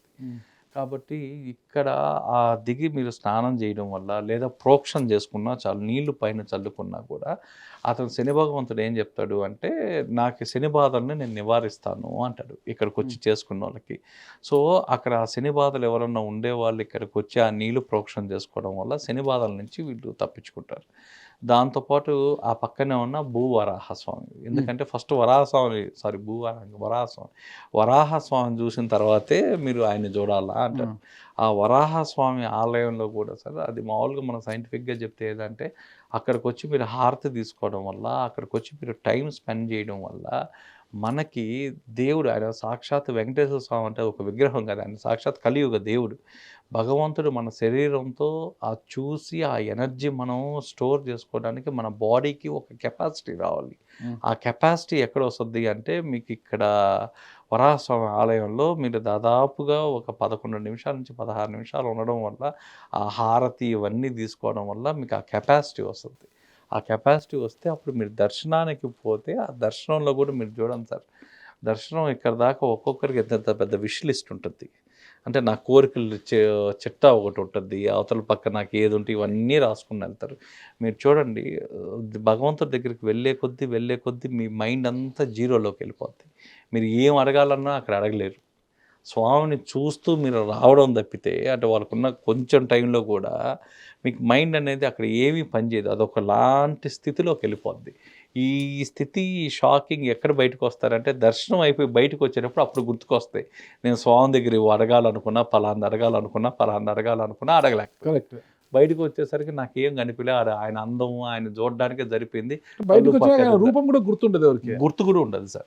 అది ఎందుకంటే ఆయన దగ్గరికి వెళ్ళిపోవడం వల్ల అక్కడ ఉన్న ఎనర్జీ ఏదైతే ఉందో ఆ ఎనర్జీ మన బాడీలో ప్రసారం కాగానే ఫస్ట్ మన మైండ్ జీరో థాట్ఫుల్నెస్కి ఆటోమేటిక్గా వెళ్ళిపోద్ది. సో దాని తర్వాత దర్శనం తర్వాత మనకు చెప్పబడింది ఏంటంటే పాప వినాశనానికి వెళ్ళి అక్కడ మనం స్నానం చేయడం వల్ల అక్కడున్న కొన్ని టెస్టిమోనియల్స్ కూడా ఉన్నాయి సార్. కొంతమందికి ఫోటోలు తీసేవాళ్ళు మంచి, మీరు కానీ లెన్స్ ఉన్న కెమెరాస్లో కానీ మీరు స్నానం చేసేటప్పుడు కానీ ఫోటోలు తీస్తే మీ ఫోటోల్లో బ్లూ కలర్లో వచ్చేవి. చాలా మందికి వచ్చాయి సార్ ఈ ఎక్స్పీరియన్స్. వాటరు మీరు వాటర్లో స్నానం చేస్తున్నప్పుడు మీకు దూరం నుంచి కానీ ఫోటో కానీ తీస్తే వాటర్ వచ్చేది, వాటర్కి తర్వాత ఒక బ్లూ కలర్ కనిపిస్తుండేది. అంటే మీకు వాటర్కి మధ్యలో మీకు ఆ తర్వాత వాటర్కి ఆ తర్వాత బ్లూగా కనిపించేది. ఈ బ్లూ లైన్స్ ఎందుకు వస్తున్నాయి, ఇది ఏమైనా ఫోర్స్ వల్ల వస్తుందా అనుకునేవాళ్ళు. కానీ దీన్ని యాక్చువల్గా స్టడీ చేస్తే దాంట్లో ఏముందంటే మన కర్మలు క్లీన్ చేసే ప్రాంతం ఏదైతే ఉందో అవి మనకు బ్లూ లాగా ఆరా లాగా ఉంటాయండి సార్. మన క్రానికల్ స్ట్రెస్, కర్మ అనేది క్రానికల్ స్ట్రెస్, ఆ స్ట్రెస్ రిమూవ్ చేసే ప్లేసెస్ కాబట్టి ఆ స్ట్రెస్ పోయేటప్పుడు ఆ బ్లూ కలర్లో కనిపిస్తాయంట. అందుకే చాలామంది కెమెరాస్కి కూడా ఆ బ్లూ కలర్ గురించి చాలా అనాలిసిస్ చాలా జరుగున్నాయి సార్ అక్కడ. సో అక్కడ అందరూ ఎందుకు చెప్తారంటే దర్శనం తర్వాత పాపనాశనానికి వెళ్ళి పాపనాశనంలో స్నానం చేసేసి అక్కడ ఉన్న మన కర్మలు క్లీన్ చేసుకొని తర్వాత బయటికి రావాలి అంటారు. తర్వాత జపాలికి వెళ్తారు. ఆ జపాలి ఏంటంటే అది మీకు మెడిటేషన్ పాయింట్. ఆ జపాలిలో కూర్చొని జపాలి ఆంజనేయ స్వామి. సో అక్కడ కూర్చోగానే మీకు ఆటోమేటిక్గా మీకు ధ్యానం అనేది ఇది లేకుండా, ఇది ఎలాంటి ప్రాక్టీస్ లేకుండా మీరు కూర్చోగానే ఒక 2 minutesలోనే మీకు ధ్యానం కుదిరిపోతుంది. అంటే మీరు ఇంకా దాదాపు ఒక 40 నిమిషాలు కానీ 1 hour కానీ అక్కడి నుంచి ఆ ప్రదేశం నుంచి బయటికి రాలేరు. ఆ ఎనర్జీ సర్క్యూట్ అనేది ఆ జపాలి చుట్టూ ఉండడం వల్ల దాంట్లో నుంచి మనం బయటకు కూడా రాలేము అనమాట సార్. ముఖ్యంగా చూస్తే తమిళనాడు అనేది ఆలయాలకు నెలవు. మీరు చెప్పిన సంఖ్య ప్రకారం తీసుకుంటే 7 లక్షలకు పైగా టెంపుల్స్ ఉన్నాయన్నమాట. అంటే ముఖ్యంగా ఒక 5 టెంపుల్, ఏ ఆలయానికి వెళ్తే మనకు ఏ ప్రయోజనము ఏ ఫలితం లభిస్తుంది చెప్పగలుగుతారా? ఇప్పుడు వెన్నుకరంబేశ్వర టెంపుల్ అని ఒకటి ఉంది. ఎక్కడ అది? అది కుంభకోణం దగ్గర ఉన్న వెన్నుకరంబేశ్వర టెంపుల్. సో ఈ వెన్నుకరంబేశ్వర టెంపుల్కి వెళ్ళంగానే అక్కడ ఉన్న దీని ప్రకారం అందరికీ షుగర్, డయాబెటిక్స్ తగ్గుతా వచ్చింది. అక్కడ ఉన్న ప్రసాదము, అక్కడ ఉన్న విభూది అవి తీసుకోవడం వల్ల. ఆ తర్వాత రెండో ఆలయంకి వచ్చేసరికి హృదయేశ్వర ఆలయం అని చెన్నై దగ్గర మైలాపూర్ దగ్గర ఉన్న హృదయేశ్వర ఆలయం. ఈ హృదయేశ్వర ఆలయంకి రాగానే హృదయానికి హార్ట్కి సంబంధించిన ఏదైనా ఇర్రెగ్యులారిటీస్ ఉంటే ఈ విభూది ఇవన్నీ వైద్యంతో పాటుగా ఇవి తీసుకోగానే వాళ్ళకి ఉపశమనం వచ్చి. విభూది ఎలా తీసుకోవాలి సార్? మామూలుగా రోజు ఫిజికల్గా అప్లై చేసుకోవడం ఒకటి, ఫిజికల్గా మన హార్ట్ పైన అప్లై చేసుకోవడం, కొంచెం బొట్టు పెట్టుకోవడం, తర్వాత కొంచెం నాలుక మీద పెట్టుకోవడం. సో ఇవి చేయడం వల్ల ఆ తర్వాత మూడోది వచ్చేసరికి ఈరోజు మనం ప్రతి ఒక్కరు కూడా అందరూ చెప్పుకునేది, అందరికీ తెలిసింది లలిత సహస్రనామం ప్రతి ఒక్కరు పారాయణ. ఈ లలిత సహస్రనామం పుట్టిన ప్లేసు తిరుమియాచూర్ అని ఉంది సార్. తిరుమియాచూర్ ఇది కుంభకోణం దగ్గర ఉంది. ఈ తిరుమియాచూర్లో ఇక్కడ లలిత సహస్రనామం చేసే వాళ్ళందరూ కూడా ఒకసారి అక్కడ హయగ్రీవుడికి ఉపదేశించిన స్థలం ఏదన్నా ఉంది అంటే తిరుమియాచూర్, ఈ లలిత సహస్రనామం. ఈ లలిత సహస్రనామం పారాయణ చేయాలన్నా, ఈ లలిత సహస్రనామం నిత్య పారాయణ మనకు కరెక్ట్గా కుదరాలన్నా, వీళ్ళందరూ కూడా ఈ దేవాలయానికి వెళ్ళి ఒకసారి లలిత సహస్రనామం పారాయణ చేయడం వల్ల 1,000,000 రెట్లు ఫలితం వచ్చే ప్రదేశం అనమాట. ఆలయంలో కూర్చొని ఈ లలిత సహస్రనామ పారాయణ అనేది చేసేవాళ్ళు. అక్కడ లలిత సహస్రనామము అనగానే మనకు వచ్చేది ఏకాగ్రత. సరే అంటే వీటిలో అన్నిటిలో పాటు కూడా మెటీరియలిస్టిక్గా కూడా బాగలేని వాళ్ళు లలిత సహస్రనామం చేస్తారు. మెటీరియలిస్టిక్గా కావాలో ఒక పర్పస్, వాళ్ళకి ఏది అయితే వాళ్ళ సంకల్పాన్ని బట్టి, వాళ్ళ సంకల్పం ఏదైతే ఆ సంకల్పం తీరడానికి లలిత సహస్రనామ పారాయణ అనేది చేస్తారు. ఓకే. సో వాటిలో మనం చెప్పేది ఏంటంటే ఆ రెజోనెన్స్ హీలింగ్, ఆ మంత్రోచ్చారణ వల్ల ఆ శబ్ద తరంగాలు శరీరంలోకి వెళ్ళి వాళ్ళు ఆ క్లీన్లైజింగ్ అనేది ఆటోమేటిక్గా ఆటో హీలింగ్ అనేది ఆటోమేటిక్గా జరగద్ది. అందుకే సార్ ఎప్పుడైతే ఆటో హీలింగ్ జరిగి ఎనర్జీస్ ఎప్పుడైతే లైవ్లో ఉంటాయో మనకు కూడా అన్నీ నీట్గా ఉంటాయి అన్నమాట. నెక్స్ట్ ఇంకో టెంపుల్ అంటే ఇప్పుడు 3 టెంపుల్స్ చెప్పారు తమిళనాడులో మీరు. సార్ 4వ టెంపుల్ వచ్చేసరికి అరుణాచలం. అరుణాచలంకి వచ్చేసరికి మీకు ఎవరైతే ఆ గిరి ప్రదక్షిణ చేస్తారో ఆ గిరి ప్రదక్షిణ చేసే వాళ్ళకి మన పిత్త దోషాలు ఏవైతే ఉంటాయో ఆ పిత్త దోషాలు అనేది ఆటోమేటిక్గా కాలపరిమితి ఏమైనా ఉందండి? ఈ గ్రహణం రోజు అంటే పౌర్ణమి రోజు ఇలా తిరిగితే మంచిదనో ఇలా ఏమైనా? సార్ జనరల్గా పౌర్ణమి రోజు ఎందుకు దానికి అంత విశేషమైంది అంటే చంద్రకాంతులు అంటే మూన్ దగ్గర నుంచి వచ్చే రేసు మన జియోమాగ్నెటిక్లో ఉన్న రేస్, ఈ 2 రేసు మధ్యలో ఒక కాస్మిక్ ఎనర్జీ గ్రిడ్ లాగా ఫామ్ అవుతుంది సార్. ఆ రోజు ఆ గ్రిడ్లో మీరు వాకింగ్ చేయడం వల్ల ఆ రోజు చంద్రకాంతి ఫలితాలు కూడా మీకు బాడీ మీద ఉంటాయి, కొంచెం ఎక్స్ట్రాగా ఉంటాయి. కానీ జనరల్గా అందరూ నిశిత కాలం అంటే night time sir. Night time నిశిత కాలంలో మాత్రం అప్పుడు ప్రాతకాలం వాళ్ళందరూ కూడా ఇప్పుడు నిశిత కాలాల్లో గిరి ప్రదక్షిణ చేసేవాళ్ళు. ఆ టైంలో ఎనర్జీ ఎప్పుడు చేస్తే మంచిది అంటారు? అందరూ అయితే ఇది ఇప్పుడున్న పరిస్థితులు బట్టి, ఇప్పుడున్న క్రౌడ్ని బట్టి ఎప్పుడు వీలైతే అప్పుడు, ఎందుకంటే ఎప్పుడు మంచిది. ఇప్పుడు సార్ కైలాసం చుట్టూ తిరగడానికి ముహూర్తాలు ఏముంటాయి చెప్పండి. సాక్షాత్ కైలాసమే అది అయినప్పుడు ఆ కైలాసం చుట్టూ అసలు తిరగడమే గొప్ప, ఆయన అసలు ఆ క్షేత్రానికి మీరు వెళ్ళడమే గొప్ప. కైలాసానికి వెళ్ళి అందుకే sir before Arunachalam after Arunachalam అంటుంటారు. కైలాసం ఎప్పుడు కూడా కైలాసానికి వెళ్ళి కోరిక అడిగిన వాళ్ళు, ఆయన తీర్చకుండా ఉన్నోళ్ళు ఏది లేదు కదా సార్ ఇంతవరకు. చిదంబరంలో 5వ టెంపుల్ వచ్చేసరికి స్వర్ణాకర్ష భైరవుడు. ఎవరైతే ఈ ఫైనాన్షియల్ ప్రాబ్లమ్స్ యూజ్ చేసేవాళ్ళు స్వర్ణాకర్ష భైరవుడికి వెళ్ళి వాళ్ళు అభిషేకం చేసుకోగానే మీకు అక్కడ క్లియర్ అయిపోతుంది. ఇక తమిళనాడు అది చెప్పారండి. కర్ణాటకలో కూడా మనం డిస్కస్ చేసుకున్నాం. కర్ణాటకలోనే నేను ఇటీవల కాలంలో ఒక టెంపుల్ గురించి కరుడుమల్ల గణేష అంటే మన సాలగ్రామాల గురించి విన్నాం కదా. ఇదంతా కూడా ఒక ఏకశిల అనేది చూసామన్నమాట. మనము దత్తపీఠంలో చిన్న సాలగ్రామం నుంచి పెద్ద ఇంత సాలగ్రామం వరకు మనం చూసాం. అలా తీసుకుంటే కురుడుమల్ల గణేష కూడా ఒకటే శిలలో ఒక సాలగ్రామం స్వయంభూ అని అంటారు. ప్రత్యేకత ఏంటంటే ఇప్పుడు మీరు ప్రపంచంలో ఎక్కడైనా సాలగ్రామం అనేది చిన్న సాలగ్రామాలు చూస్తాం, మనం చూడగలిగింది అంతే. కానీ 13 నుంచి 14 అడుగుల సాలగ్రామం విగ్రహం ఏదన్నా ఉందంటే ప్రపంచంలో కురుడుమల్ల గణేష అని.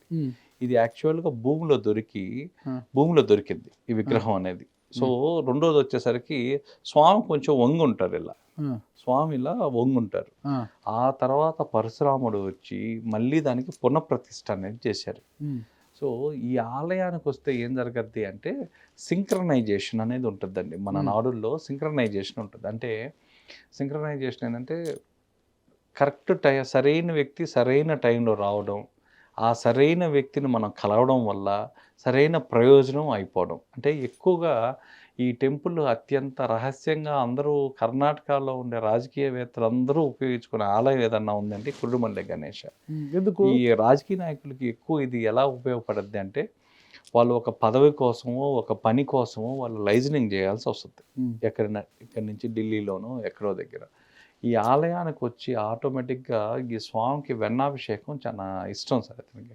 ఆ వెన్నాభిషేకం చేయడం వల్ల ఆ తర్వాత వీళ్ళకి ఏం జరగద్దంటే సింక్రనైజేషన్ అంటే సరైన వ్యక్తి ఆ టయానికి రావడం, ఆ టయానికి ఆ వ్యక్తి తగలడం, ఆ తగిలిన వ్యక్తి ద్వారా ప్రయోజనం ఏదైతే పదవి ఆశిస్తారో పని ఆశిస్తారో అది 100% సక్సెస్ఫుల్గా అయిపోవడం. ఈ సింక్రనైజేషన్ అనేది ఆలయ టెంపుల్లో మీరు అడుగు పెట్టంగానే ఆటోమేటిక్గా యాక్టివేట్ అయ్యేది ఏదన్నా ఉంది అంటే ఈ సింక్రనైజేషన్. సో ఇక్కడికి వచ్చి వీళ్ళకి దాదాపుగా 11 ప్రదక్షిణాలు చేయాలి ముల్బాగల్ ఆ టెంపుల్ లోపల 11 ప్రదక్షిణాలు చేయాలి వీలైతే. చేసిన తర్వాత ఇక్కడ వాళ్ళు 48 రోజులు సంకల్ప పూజ అని చేస్తారు. ఈ సంకల్ప పూజ అంటే ఏంటంటే మనము అక్కడికి వెళ్ళి మన పేరు గోత్రాలు మనకు కావాల్సిన కోరిక ఏదో చెప్తే ఆ పూజారి 48 రోజులు మనకు పొద్దున్నే వాళ్ళు అభిషేకాలు చేసేటప్పుడు సంకల్పం చెప్పేటప్పుడు మన సంకల్పాలు కూడా స్వామికి చెప్తాడు. ఇలా చెప్పడం ద్వారా దాదాపుగా కోరికలన్నీ కూడా మ్యాక్సిమం 48 రోజుల లోపల తీరిన వాళ్ళు చాలా ఎక్కువ మంది ఉంటారు. సో ఈ టెంపుల్ చాలా అతి రహస్యమైనది, అది ప్రాచీనమైనది, చాలా పవర్ఫుల్ అయిన టెంపుల్ కురుడుమల్లె గణేష్. వాటికి వెళ్ళడం వల్ల పెండింగ్ కోర్టు కేసులు కానీ ఆ తర్వాత మీకు ఎక్కువ ఈ సింక్రనైజేషన్ రాజకీయ నాయకులకి ఎక్కువగా ఉపయోగపడేది సరైన వ్యక్తి సరైన టైంలో తగలడం, లేదా ఏదైనా పోగొట్టుకున్న డాక్యుమెంట్ కానీ ఎక్కడైనా డాక్యుమెంట్ పోయినా అది ఆ టయానికి మళ్ళీ దొరకడం. ఎప్పుడో మన పాతకాలంలో 10 సంవత్సరాల క్రితం మనకు ఆ పరిచయం అనేది బ్రేక్ అయ్యి వాళ్ళ కాంటాక్ట్ నెంబర్ లేక వాళ్ళు కాంటాక్ట్ లేక వాళ్ళందరూ మళ్ళీ కాంటాక్ట్లోకి రావడం, వాళ్ళ వల్ల మీకు ఏదో ఒక ప్రయోజనం అనేది కలగడం అనేది ఈ టెంపుల్లోనే జరగద్ది సార్. ఓకే కిషోర్ గారు, ఒకటి మన కర్ణాటకలో ఒక ఆలయం గురించి నేను విన్నాను అనమాట. మ్యాంగ్లూర్, కర్ణాటక రాష్ట్రంలో మ్యాంగ్లూర్ దగ్గర ఆదినాదీశ్వర ఓకేనా ఆలయము. దాని పేరే ద టెంపుల్ ఆఫ్ ఆస్తమా అని అంటుంటారు అనమాట. అసలు ఏంటి అసలుకి ఆ టెంపుల్ ఆఫ్ ఆస్తమా అనే పేరు దానికి ఎందుకు వచ్చింది, ఎందుకు అలా పిలుస్తుంటారు? ఆదినాదీశ్వర టెంపుల్ పేరేమో ద టెంపుల్ ఆఫ్ ఆస్తమా. ఏంటి అసలుకి అక్కడికి వెళ్ళడం వల్ల ఎందుకు ఆస్తమా నయం అవుతుంది ఇది అంటారు? అసలు దాని ప్రత్యేకత ఏంటి? మీరు దాన్ని సందర్శించారా? చూసా. Okay. So Covid time, second Covid అప్పటి నుంచి ఈ టెంపుల్ చాలా ప్రాశస్త్యంలోకి వచ్చింది సార్ ఇది. ఓకే. సో ఇక్కడ వస్తే ఏం జరుగుతుందంటే ఇక్కడ ఇది వచ్చి మంగళూరు సిటీకి ఒక 5 కిలోమీటర్స్ దూరంలో ఉంది ఈ ఆదినాథేశ్వర టెంపుల్. సో ఈ టెంపుల్లోకి అడుగు పెట్టంగానే ఫస్ట్ మీకు ఒక మత్స్యతీర్థం అనేది ఉంటుంది. ఓకే. ఈ మత్స్యతీర్థంలో మామూలుగా అయితే కాళ్ళు చేతులు కడుక్కొని ప్రోక్షణ చేసుకున్న తర్వాత ఆ టెంపుల్లోకి వెళ్ళిన తర్వాత వాళ్ళు ఇచ్చే ప్రసాదం ఏదైతే ఉందో ఆ ప్రసాదం తీసుకున్న వాళ్ళకి చాలా మందికి కోవిడ్ క్యూర్ అయింది. ఓకే. కోవిడ్లో అక్కడ కొంతమంది ఏం చేసేవాళ్ళు అంటే ఎక్కడ మొత్తం రిస్ట్రిక్షన్ ఉన్న టైంలో టెంపుల్ కూడా మూసేసిన టైంలో సో చాలామంది ఇక్కడికి వచ్చి కోవిడ్ తర్వాత వచ్చిన రిపల్షన్స్ ఏవైతే ఉన్నాయో వాటి అన్నిటినీ కూడా వాళ్ళకి ఒక lung breathing problems, asthma problems trigger అయిన వాళ్ళందరూ కూడా ఆ విభూది నీళ్ళల్లో వేసుకొని నీళ్లు తాగడం వల్ల వాళ్ళకి ఆటోమేటిక్గా హీలింగ్ అనేది స్టార్ట్ అయింది.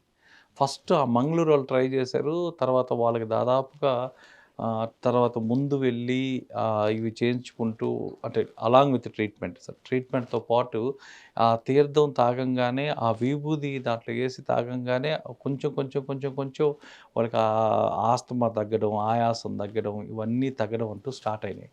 సో ఇక్కడికి వచ్చిన శివుడికి అభిషేకం చేయడం వల్ల ఈ వాయువుకి సంబంధించిన మన లంగ్స్కి సంబంధించినవి ఏ రుగ్మతలు ఉన్నా ఆ పాయింట్లోకి రాగానే ఆ గర్భాలయంలో నిలబడుకొని కనీసం దాదాపు 5 నుంచి 10 నిమిషాల పాటు ఆ అభిషేకం చేయించినా ముందు నిలబడినా ఆటోమేటిక్గా హీలింగ్ అనేది స్టార్ట్ అయిపోద్ది. సో హీలింగ్ స్టార్ట్ అయిన తర్వాత ఆ ప్రసాదం మన ఇంటికి వెళ్ళి అది వాడిన తర్వాత చాలామంది కావాలంటే ఒక పక్క డయాగ్నోసిస్ చేసుకుంటూ ఆ లోకల్లో ఉన్న సాంప్రదాయం ప్రకారం లంగ్ క్యాన్సర్స్ ఉన్న చాలా అడ్వాన్స్ స్టేజ్లో ఉండే వాళ్ళు కూడా ఈ విభూది తీసుకుని విభూది ప్రసాదాన్ని వాడుతూ వచ్చారనమాట. ఇది యాక్చువల్గా ఫస్ట్ నుంచి ఉంది, కానీ ఎప్పుడు ప్రాశస్త్యంలోకి వచ్చిందంటే కోవిడ్ తర్వాత. కోవిడ్ టైంలో దాని యొక్క గొప్పతనం దేశం అంతా తెలిసి ఇప్పుడు దేశం అంతా జనాలు దానికి అందుకే ఓ టెంపుల్ ఆఫ్ ఆస్తమా అని పెట్టేశారు. దాని పేరే టెంపుల్ ఆఫ్ ఆస్తమా అని పెట్టేశారు. సో పెట్టేసి దాదాపు కొన్ని వేల మంది వస్తుంటారు. భక్తుల సంఖ్య పెరిగిపోయి ఉంటుంది. భక్తుల సంఖ్య విపరీతంగా పెరిగింది. అండ్ పోయిన వాళ్ళందరికీ కూడా రిలీఫ్ ఉందని మాత్రం చెప్తున్నారు సార్. సరే, మొత్తం మీద ఇన్ని టెంపుల్ల గురించి ఇన్ని విషయాలు చెప్పారు కదా మీరు.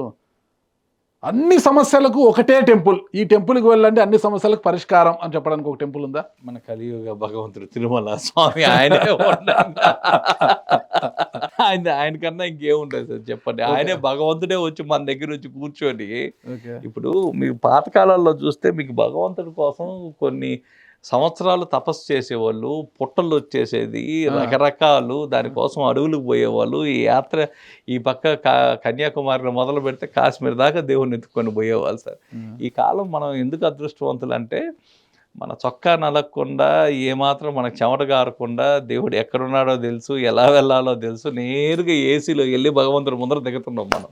ఓకే. సో ఇది నిజంగా అదృష్టం. కాబట్టి అన్ని సమస్యలు అన్నీ ఒక ఆయన తీర్చే ఆయన మనకి ఎవరన్నా అంటే సాక్షాత్ భగవంతుడు వైకుంఠం నుంచి వచ్చి ఆయనే అక్కడ కూర్చోన్నాడు కదా సార్. ఓకే. ఉన్న రిజర్వ్ ఫండ్ అంతా వాడుతూ వస్తున్నారు. భవిష్యత్తు ఏంటి? భవిష్యత్తు ప్రయాణాలకు ఎలా సమకూర్చుకుంటున్నారు సార్? ఇప్పటి వరకు అయితే ఫైనాన్షియల్ దగ్గరికి వచ్చేసరికి అయితే మా రిజర్వ్స్ అన్నీ కూడా డ్రై అయిపోయాయి. సో డ్రై అయినా కూడా ఇంకా ఇప్పుడు చేస్తున్నాం, ఎన్ని చేయగలమో అన్ని చేస్తున్నాం. అందుకే ఈ మధ్య మేము అకౌంట్ ఓపెన్ చేయడం వల్ల ప్రజలకు చెప్తున్నాం, కొంతమందికి చెప్తున్నాం, ఏమన్నా కొంచెం కోఆపరేట్ చేస్తే వాళ్ళు చేసినా చేయకపోయినా, అంటే మా కోఆపరేట్ చేస్తేనే మేము చేస్తాం అని చెప్పలేదు సార్. ఎందుకంటే అవుట్ ఆఫ్ ద ప్యాషన్ మేము అది చేయాలనుకున్న మిషన్ అయితే ఖచ్చితంగా చేస్తాం.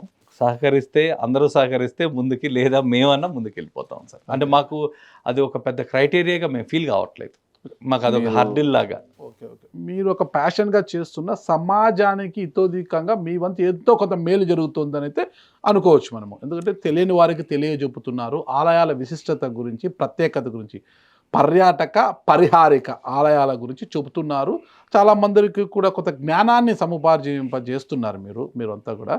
అయితే ఇలాంటి సందర్భంలో ప్రభుత్వాల నుంచి, రాష్ట్ర ప్రభుత్వం నుంచి కావచ్చు, కేంద్ర ప్రభుత్వం నుంచి కావచ్చు, ఎలాంటి సహకారం ఆశిస్తున్నారు మీరు? సార్ మాకు యాక్సెస్ కోసం అడుగుతున్నాం సార్. మాకు ఎప్పటి నుంచో, మాకు 6 సంవత్సరాల నుంచి మేము ఎదుర్కొంటున్న విపరీతంగా ఈరోజు ఒక ఆలయం గురించి మేము ఇంత ఈజీగా మేము జనాలకు చెప్పగలుగుతున్నాం అంటే ఆ రోజు మా హార్డ్ వర్క్ చాలా ఉంది సార్. ఒక ఎనర్జీ పాయింట్, ఒక రికార్డు మాకు కావాలంటే కొన్ని రోజులు, కొన్ని వారాల పాటు ఆఫీసుల చుట్టూ తిరుక్కుంటూ వెయిటింగ్ చేస్తూ ఉండిపోయాం. అంటే మాకు ఏది కూడా యాక్సెస్ లేదు. మాకు ఒక ఫ్రీగా మేము వెళ్తే మాకు ఈ డేటా కావాలి అంటే డేటా ఇచ్చేవాళ్ళు లేరు మాకు. ఇలా మాకు మా లాంటి వాళ్ళకి కొంచెం గవర్నమెంట్ సపోర్ట్ చేసి ఆ యాక్సెస్ అనేది ఇవ్వగలిగితే ఇది ప్రజల్లోకి ఇంకా కొంచెం ఎఫెక్టివ్గా తీసుకెళ్తాం. ఇప్పుడు చూడండి సార్, మేము నేషనల్ స్కీమ్స్ చేసాము, నేషనల్ స్కీమ్స్ అన్నీ రాసాం, ఏవేవి ఉన్నాయి, ఎంతెంత ఉన్నాయి రాసాం, కానీ మా పరిమితి అంతవరకే అయింది. దాంట్లో ఎంత ఫండ్ వచ్చింది, బడ్జెట్ ఎంత అలాకేట్ అయింది, మన రాష్ట్రానికి ఎంత ఉపయోగపడుతుంది, ఏం చేసామనేది మా దగ్గర లేవు. ఈరోజు మేము చెప్పలేము. కొన్ని ఏఎస్ఐ దగ్గర ఉన్న రికార్డ్స్ ప్రకారం కూడా పలానా టెంపుల్లో పలాంది ఉంది, దానికి సంబంధించిన చరిత్ర ఉంది, మ్యాచ్ చేయాలంటే మాకు యాక్సెస్ లేదు ఎవరికి. సో ఇలాంటి యాక్సెస్ మాకు ఏదన్నా ఒకటి కానీ వీళ్ళు కానీ ప్రొవైడ్ చేయగలిగితే దీన్ని ఇంకా కొంచెం పర్ఫెక్ట్గా చేసిస్తాం. ఈ ఆలయాల యాత్ర వాటి విశిష్టత గురించి చెప్తూ ఒక డాక్యుమెంటరీని తయారు చేస్తున్నారు మీరు. సార్ ఒక డాక్యుమెంటరీ తయారు చేసాము. తర్వాత గ్లోరిఫికేషన్ ఆఫ్ టెంపుల్స్, రెస్టారేషన్ టెంపుల్కి కూడా ఒకటి చేసాం సార్. ఒకటి ఏం చేసాము అంటే మాకున్న దాంట్లో సేమ్ మాకున్న కాన్సెప్ట్లో ఫండ్స్ లేవు రెస్టారేషన్కి అంటే మేము ఒకటి చేసాం. 1 డే 1 హిందూ 1 రూపీ 1 టెంపుల్. ప్రతిరోజు ప్రతి హిందువు ₹1 డొనేట్ చేయడం వల్ల మన ఆలయాలు మనమే బాగు చేస్తాం. ఎవరో వస్తారు, ఎప్పుడో చేస్తారు, ఏదో చేస్తారు, ఎదురు ఒకరు వేస్తే ₹1, 10 మంది వేస్తే ₹10, 1,00,000 మంది వేస్తే ₹1,00,000 అవుతుంది సార్. దానికి దాని విలువ రూపాయి. ఓకే. ₹1,00,000 మంది వేస్తే ₹1,00,000 అవుతుంది. ₹1,00,000. సో మేమేం చెప్తున్నాం అంటే మనకు సపోజ్ మన ఆంధ్రాలో పాపులేషన్ మీరు తీసుకుంటే 5 కోట్ల మంది ఉంటే దాంట్లో 75% హిందువులు అయితే 4 కోట్ల మంది ఉంటే రోజు ₹1 కంట్రిబ్యూట్ చేయడం వల్ల మనకు 4 కోట్లు వస్తాయి. ఇంటూ 365 డేస్ చేయడం వల్ల దగ్గర 1,600 కోట్లు వస్తాయి. 1,600 కోట్లకు మన 90,000 ఆలయాలు మనం ఎందుకు బాగు చేసుకోకూడదు సార్? కరెక్ట్. సో ఈ మూమెంట్ని మేము జనాల్లో ఎప్పుడైతే ఐడెంటిఫికేషన్ ఆఫ్ టెంపుల్స్ చూపించామో, సెకండ్ గ్లోరిఫికేషన్ ఆఫ్ టెంపుల్స్ మా ఎయిమ్ ఇదే సార్. ప్రతి ఒక్కరిలోకి మనం మర్చిపోయిన మన గొప్పతనాన్ని మనకు గుర్తు చేసి, ఆ గుర్తు చేయడం వల్ల ఈ రెస్టోరేషన్ ఆఫ్ టెంపుల్స్ మన గుళ్ళు, మన ఊర్లో మన గుళ్ళు మనమే బాగు చేసుకుంటాం. ఎందుకంటే ఇంత మునుపు విలేజెస్లో మీకున్న నానుడి ఏంటంటే, మీ ఊర్లో రామాలయం లేకపోతే మీ ఊర్లో అమ్మాయిని ఇచ్చేవాళ్ళు కాదు పెళ్ళికి. మీ ఊర్లో ఖచ్చితంగా రామాలయం ఉంటేనే మీకు అమ్మాయిని ఇచ్చేవాళ్ళు. ఆ విధంగా ప్రతి ఊర్లో శివాలయం, రామాలయం అనేది ఖచ్చితంగా ఉండాలి. మనకు ఉన్నాయి కూడా. ఇదే విధమైన దీనికోసం మళ్ళీ ఇవి తీసుకొని వచ్చి ప్రతి ఒక్కటి రెస్టోర్ చేయాలంటే వాటి పాటికి వాటి డబ్బులు రోజు ఒక్కొక్క రూపాయి కంట్రిబ్యూట్ చేయడం వల్ల మన ఆలయాలు ఏదో మనమే బాగు చేసుకుందాం అనేది మాది సార్. ఇది యాక్చువల్గా ఇది మాకు గవర్నమెంట్ కోఆపరేషన్ లేకపోతే కానీ మేము చేయలేము. ఇది మేము ఒక్కరే చేయగలిగింది కాదు ఇది. సో ఇక్కడ దీనికోసం నేను గౌరవనీయులైన ముఖ్యమంత్రి గారిని కూడా కలిసి నేను ఒక రిప్రజెంటేషన్ కూడా ఇచ్చాను సార్. మన ఆంధ్రాలో మన చంద్రబాబు నాయుడు సార్ని కలిసి నేను దాదాపు ఒక 6 నెలల ముందరే నేను ఇది ఇచ్చాను. సార్ మేము ఒక దీంతో వెళ్తున్నాము, సో మాకు మీ కోఆపరేషన్ ఉంటే ఇది మనం ఏదన్నా ఇంకొక కన్సల్టెన్సీ కేపీఎంజీ లాంటి కంపెనీని ఏదన్నా ఒక కంపెనీని తీసుకొని సార్ ఒక కన్సల్టింగ్ కంపెనీ ఇప్పుడు మీకు ఏది కూడా ఈ కేపీఎంజీ అనేది చాలా విశేషం సార్. ఏదైనా కాంట్రాక్ట్స్కి వీటికి అన్నిటికీ కూడా ఈ కన్సల్టెన్సీ ఫాము చాలా యాక్యురసీ ఉంటుంది అన్నమాట. వీళ్ళు ఏది చేసినా ఒక స్కీమ్ని కానీ ఒక పాలసీని కానీ ప్రజల్లో తీసుకోవాలంటే ఒక ఎఫెక్టివ్గా తీసుకెళ్తారు. సో ఈ ముగ్గురు కలిసి వర్క్ చేద్దాం సార్. ముగ్గురు కలిసి వర్క్ చేయడం వల్ల వచ్చిన ఫండ్ ప్రతి టెంపుల్కి, ప్రతి ఊర్లో ఉన్న టెంపుల్స్ రెస్టోరేషన్కి ఉన్న లిస్ట్ అన్నీ ఇప్పుడు మా దగ్గర ఉన్నాయి. ఏవేవి జీవనోద్ధారణకు కావాల్సిన లిస్టులు మా దగ్గర ఉన్నాయి. ఈ టెంపుల్స్ తీసుకొని మనము గవర్నమెంటు ప్లస్ మన పీఠాధిపతులను అందరినీ కలిసి ఇప్పుడు సపోజ్ ఆంధ్రాలో తీసుకుంటే 27,000 విలేజెస్ ఉన్నాయి సార్. 27,000 విలేజెస్లో ఈ ఉద్యమాన్ని కొంచెం ఒక్కొక్కరిని యాక్టివేట్ చేసుకుంటూ ఆ తర్వాత టెంపుల్స్ ఒక్కొక్కటి రెస్టోరేషన్ చేసుకుంటూ ముందుకెళ్దాం అనేది మాకు ఒక టెస్టిమోనియల్గా చూపించి భారతదేశంలోనే తొలి రాష్ట్రంగా మన ఆంధ్రప్రదేశ్ని తీసుకురావాలనేది మా తాపత్రయం సార్.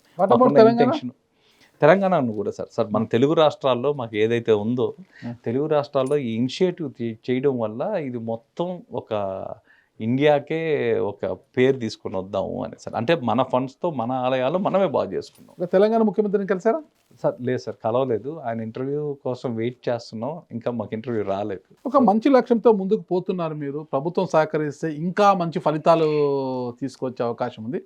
ఓవరాల్గా మీ అంతిమ లక్ష్యం ఏంటి ఈ యాత్రలో?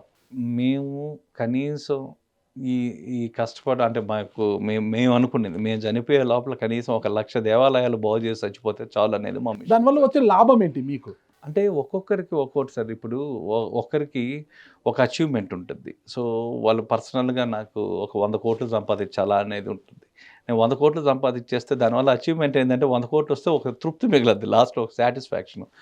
మాకున్న మిషన్ ఈ అభ్యుదయ స్టార్ట్ చేయడానికి మేము చేయగలిగింది కనీసం 1,00,000 దేవాలయాలన్నా బాగు చేస్తే చాలు అనేది మాకు జీవనోద్ధరణ చేసి అనేది వాటి యొక్క విశిష్టత ప్రజలకు తెలియజేయడం అనేది సార్. ఒక మంచి లక్ష్యాన్ని మీరు ఎంచుకున్నారంటే మంచి మార్గంలో పయనిస్తున్నారు. మీ మార్గము మంచిదైంది కాబట్టి, మీ లక్ష్యం గొప్పదైంది కాబట్టి, మీ గమ్యం కూడా చాలా హ్యాపీగా ఎలాంటి ఒడిదుడుకులు లేకోకుండా, ఎలాంటి ఆర్థిక కష్టాలు లేకోకుండా, ఆర్థిక కష్టాలు వస్తే మీరు చెప్పినట్లుగా చిదంబరంలో నాయలానికి వెళ్ళి ఆ కష్టాలు మీకు తిరిగిపోతాయి. ఓకేనా? అక్కడికి వెళ్ళి ఆర్థిక కష్టాలను మీరు అధిగమించి మీ అంతిమ లక్ష్యం చేరుకోవాలని కోరుకుంటున్నా. థ్యాంక్ యూ అండి నందకిషోర్ గారు. నమస్తే.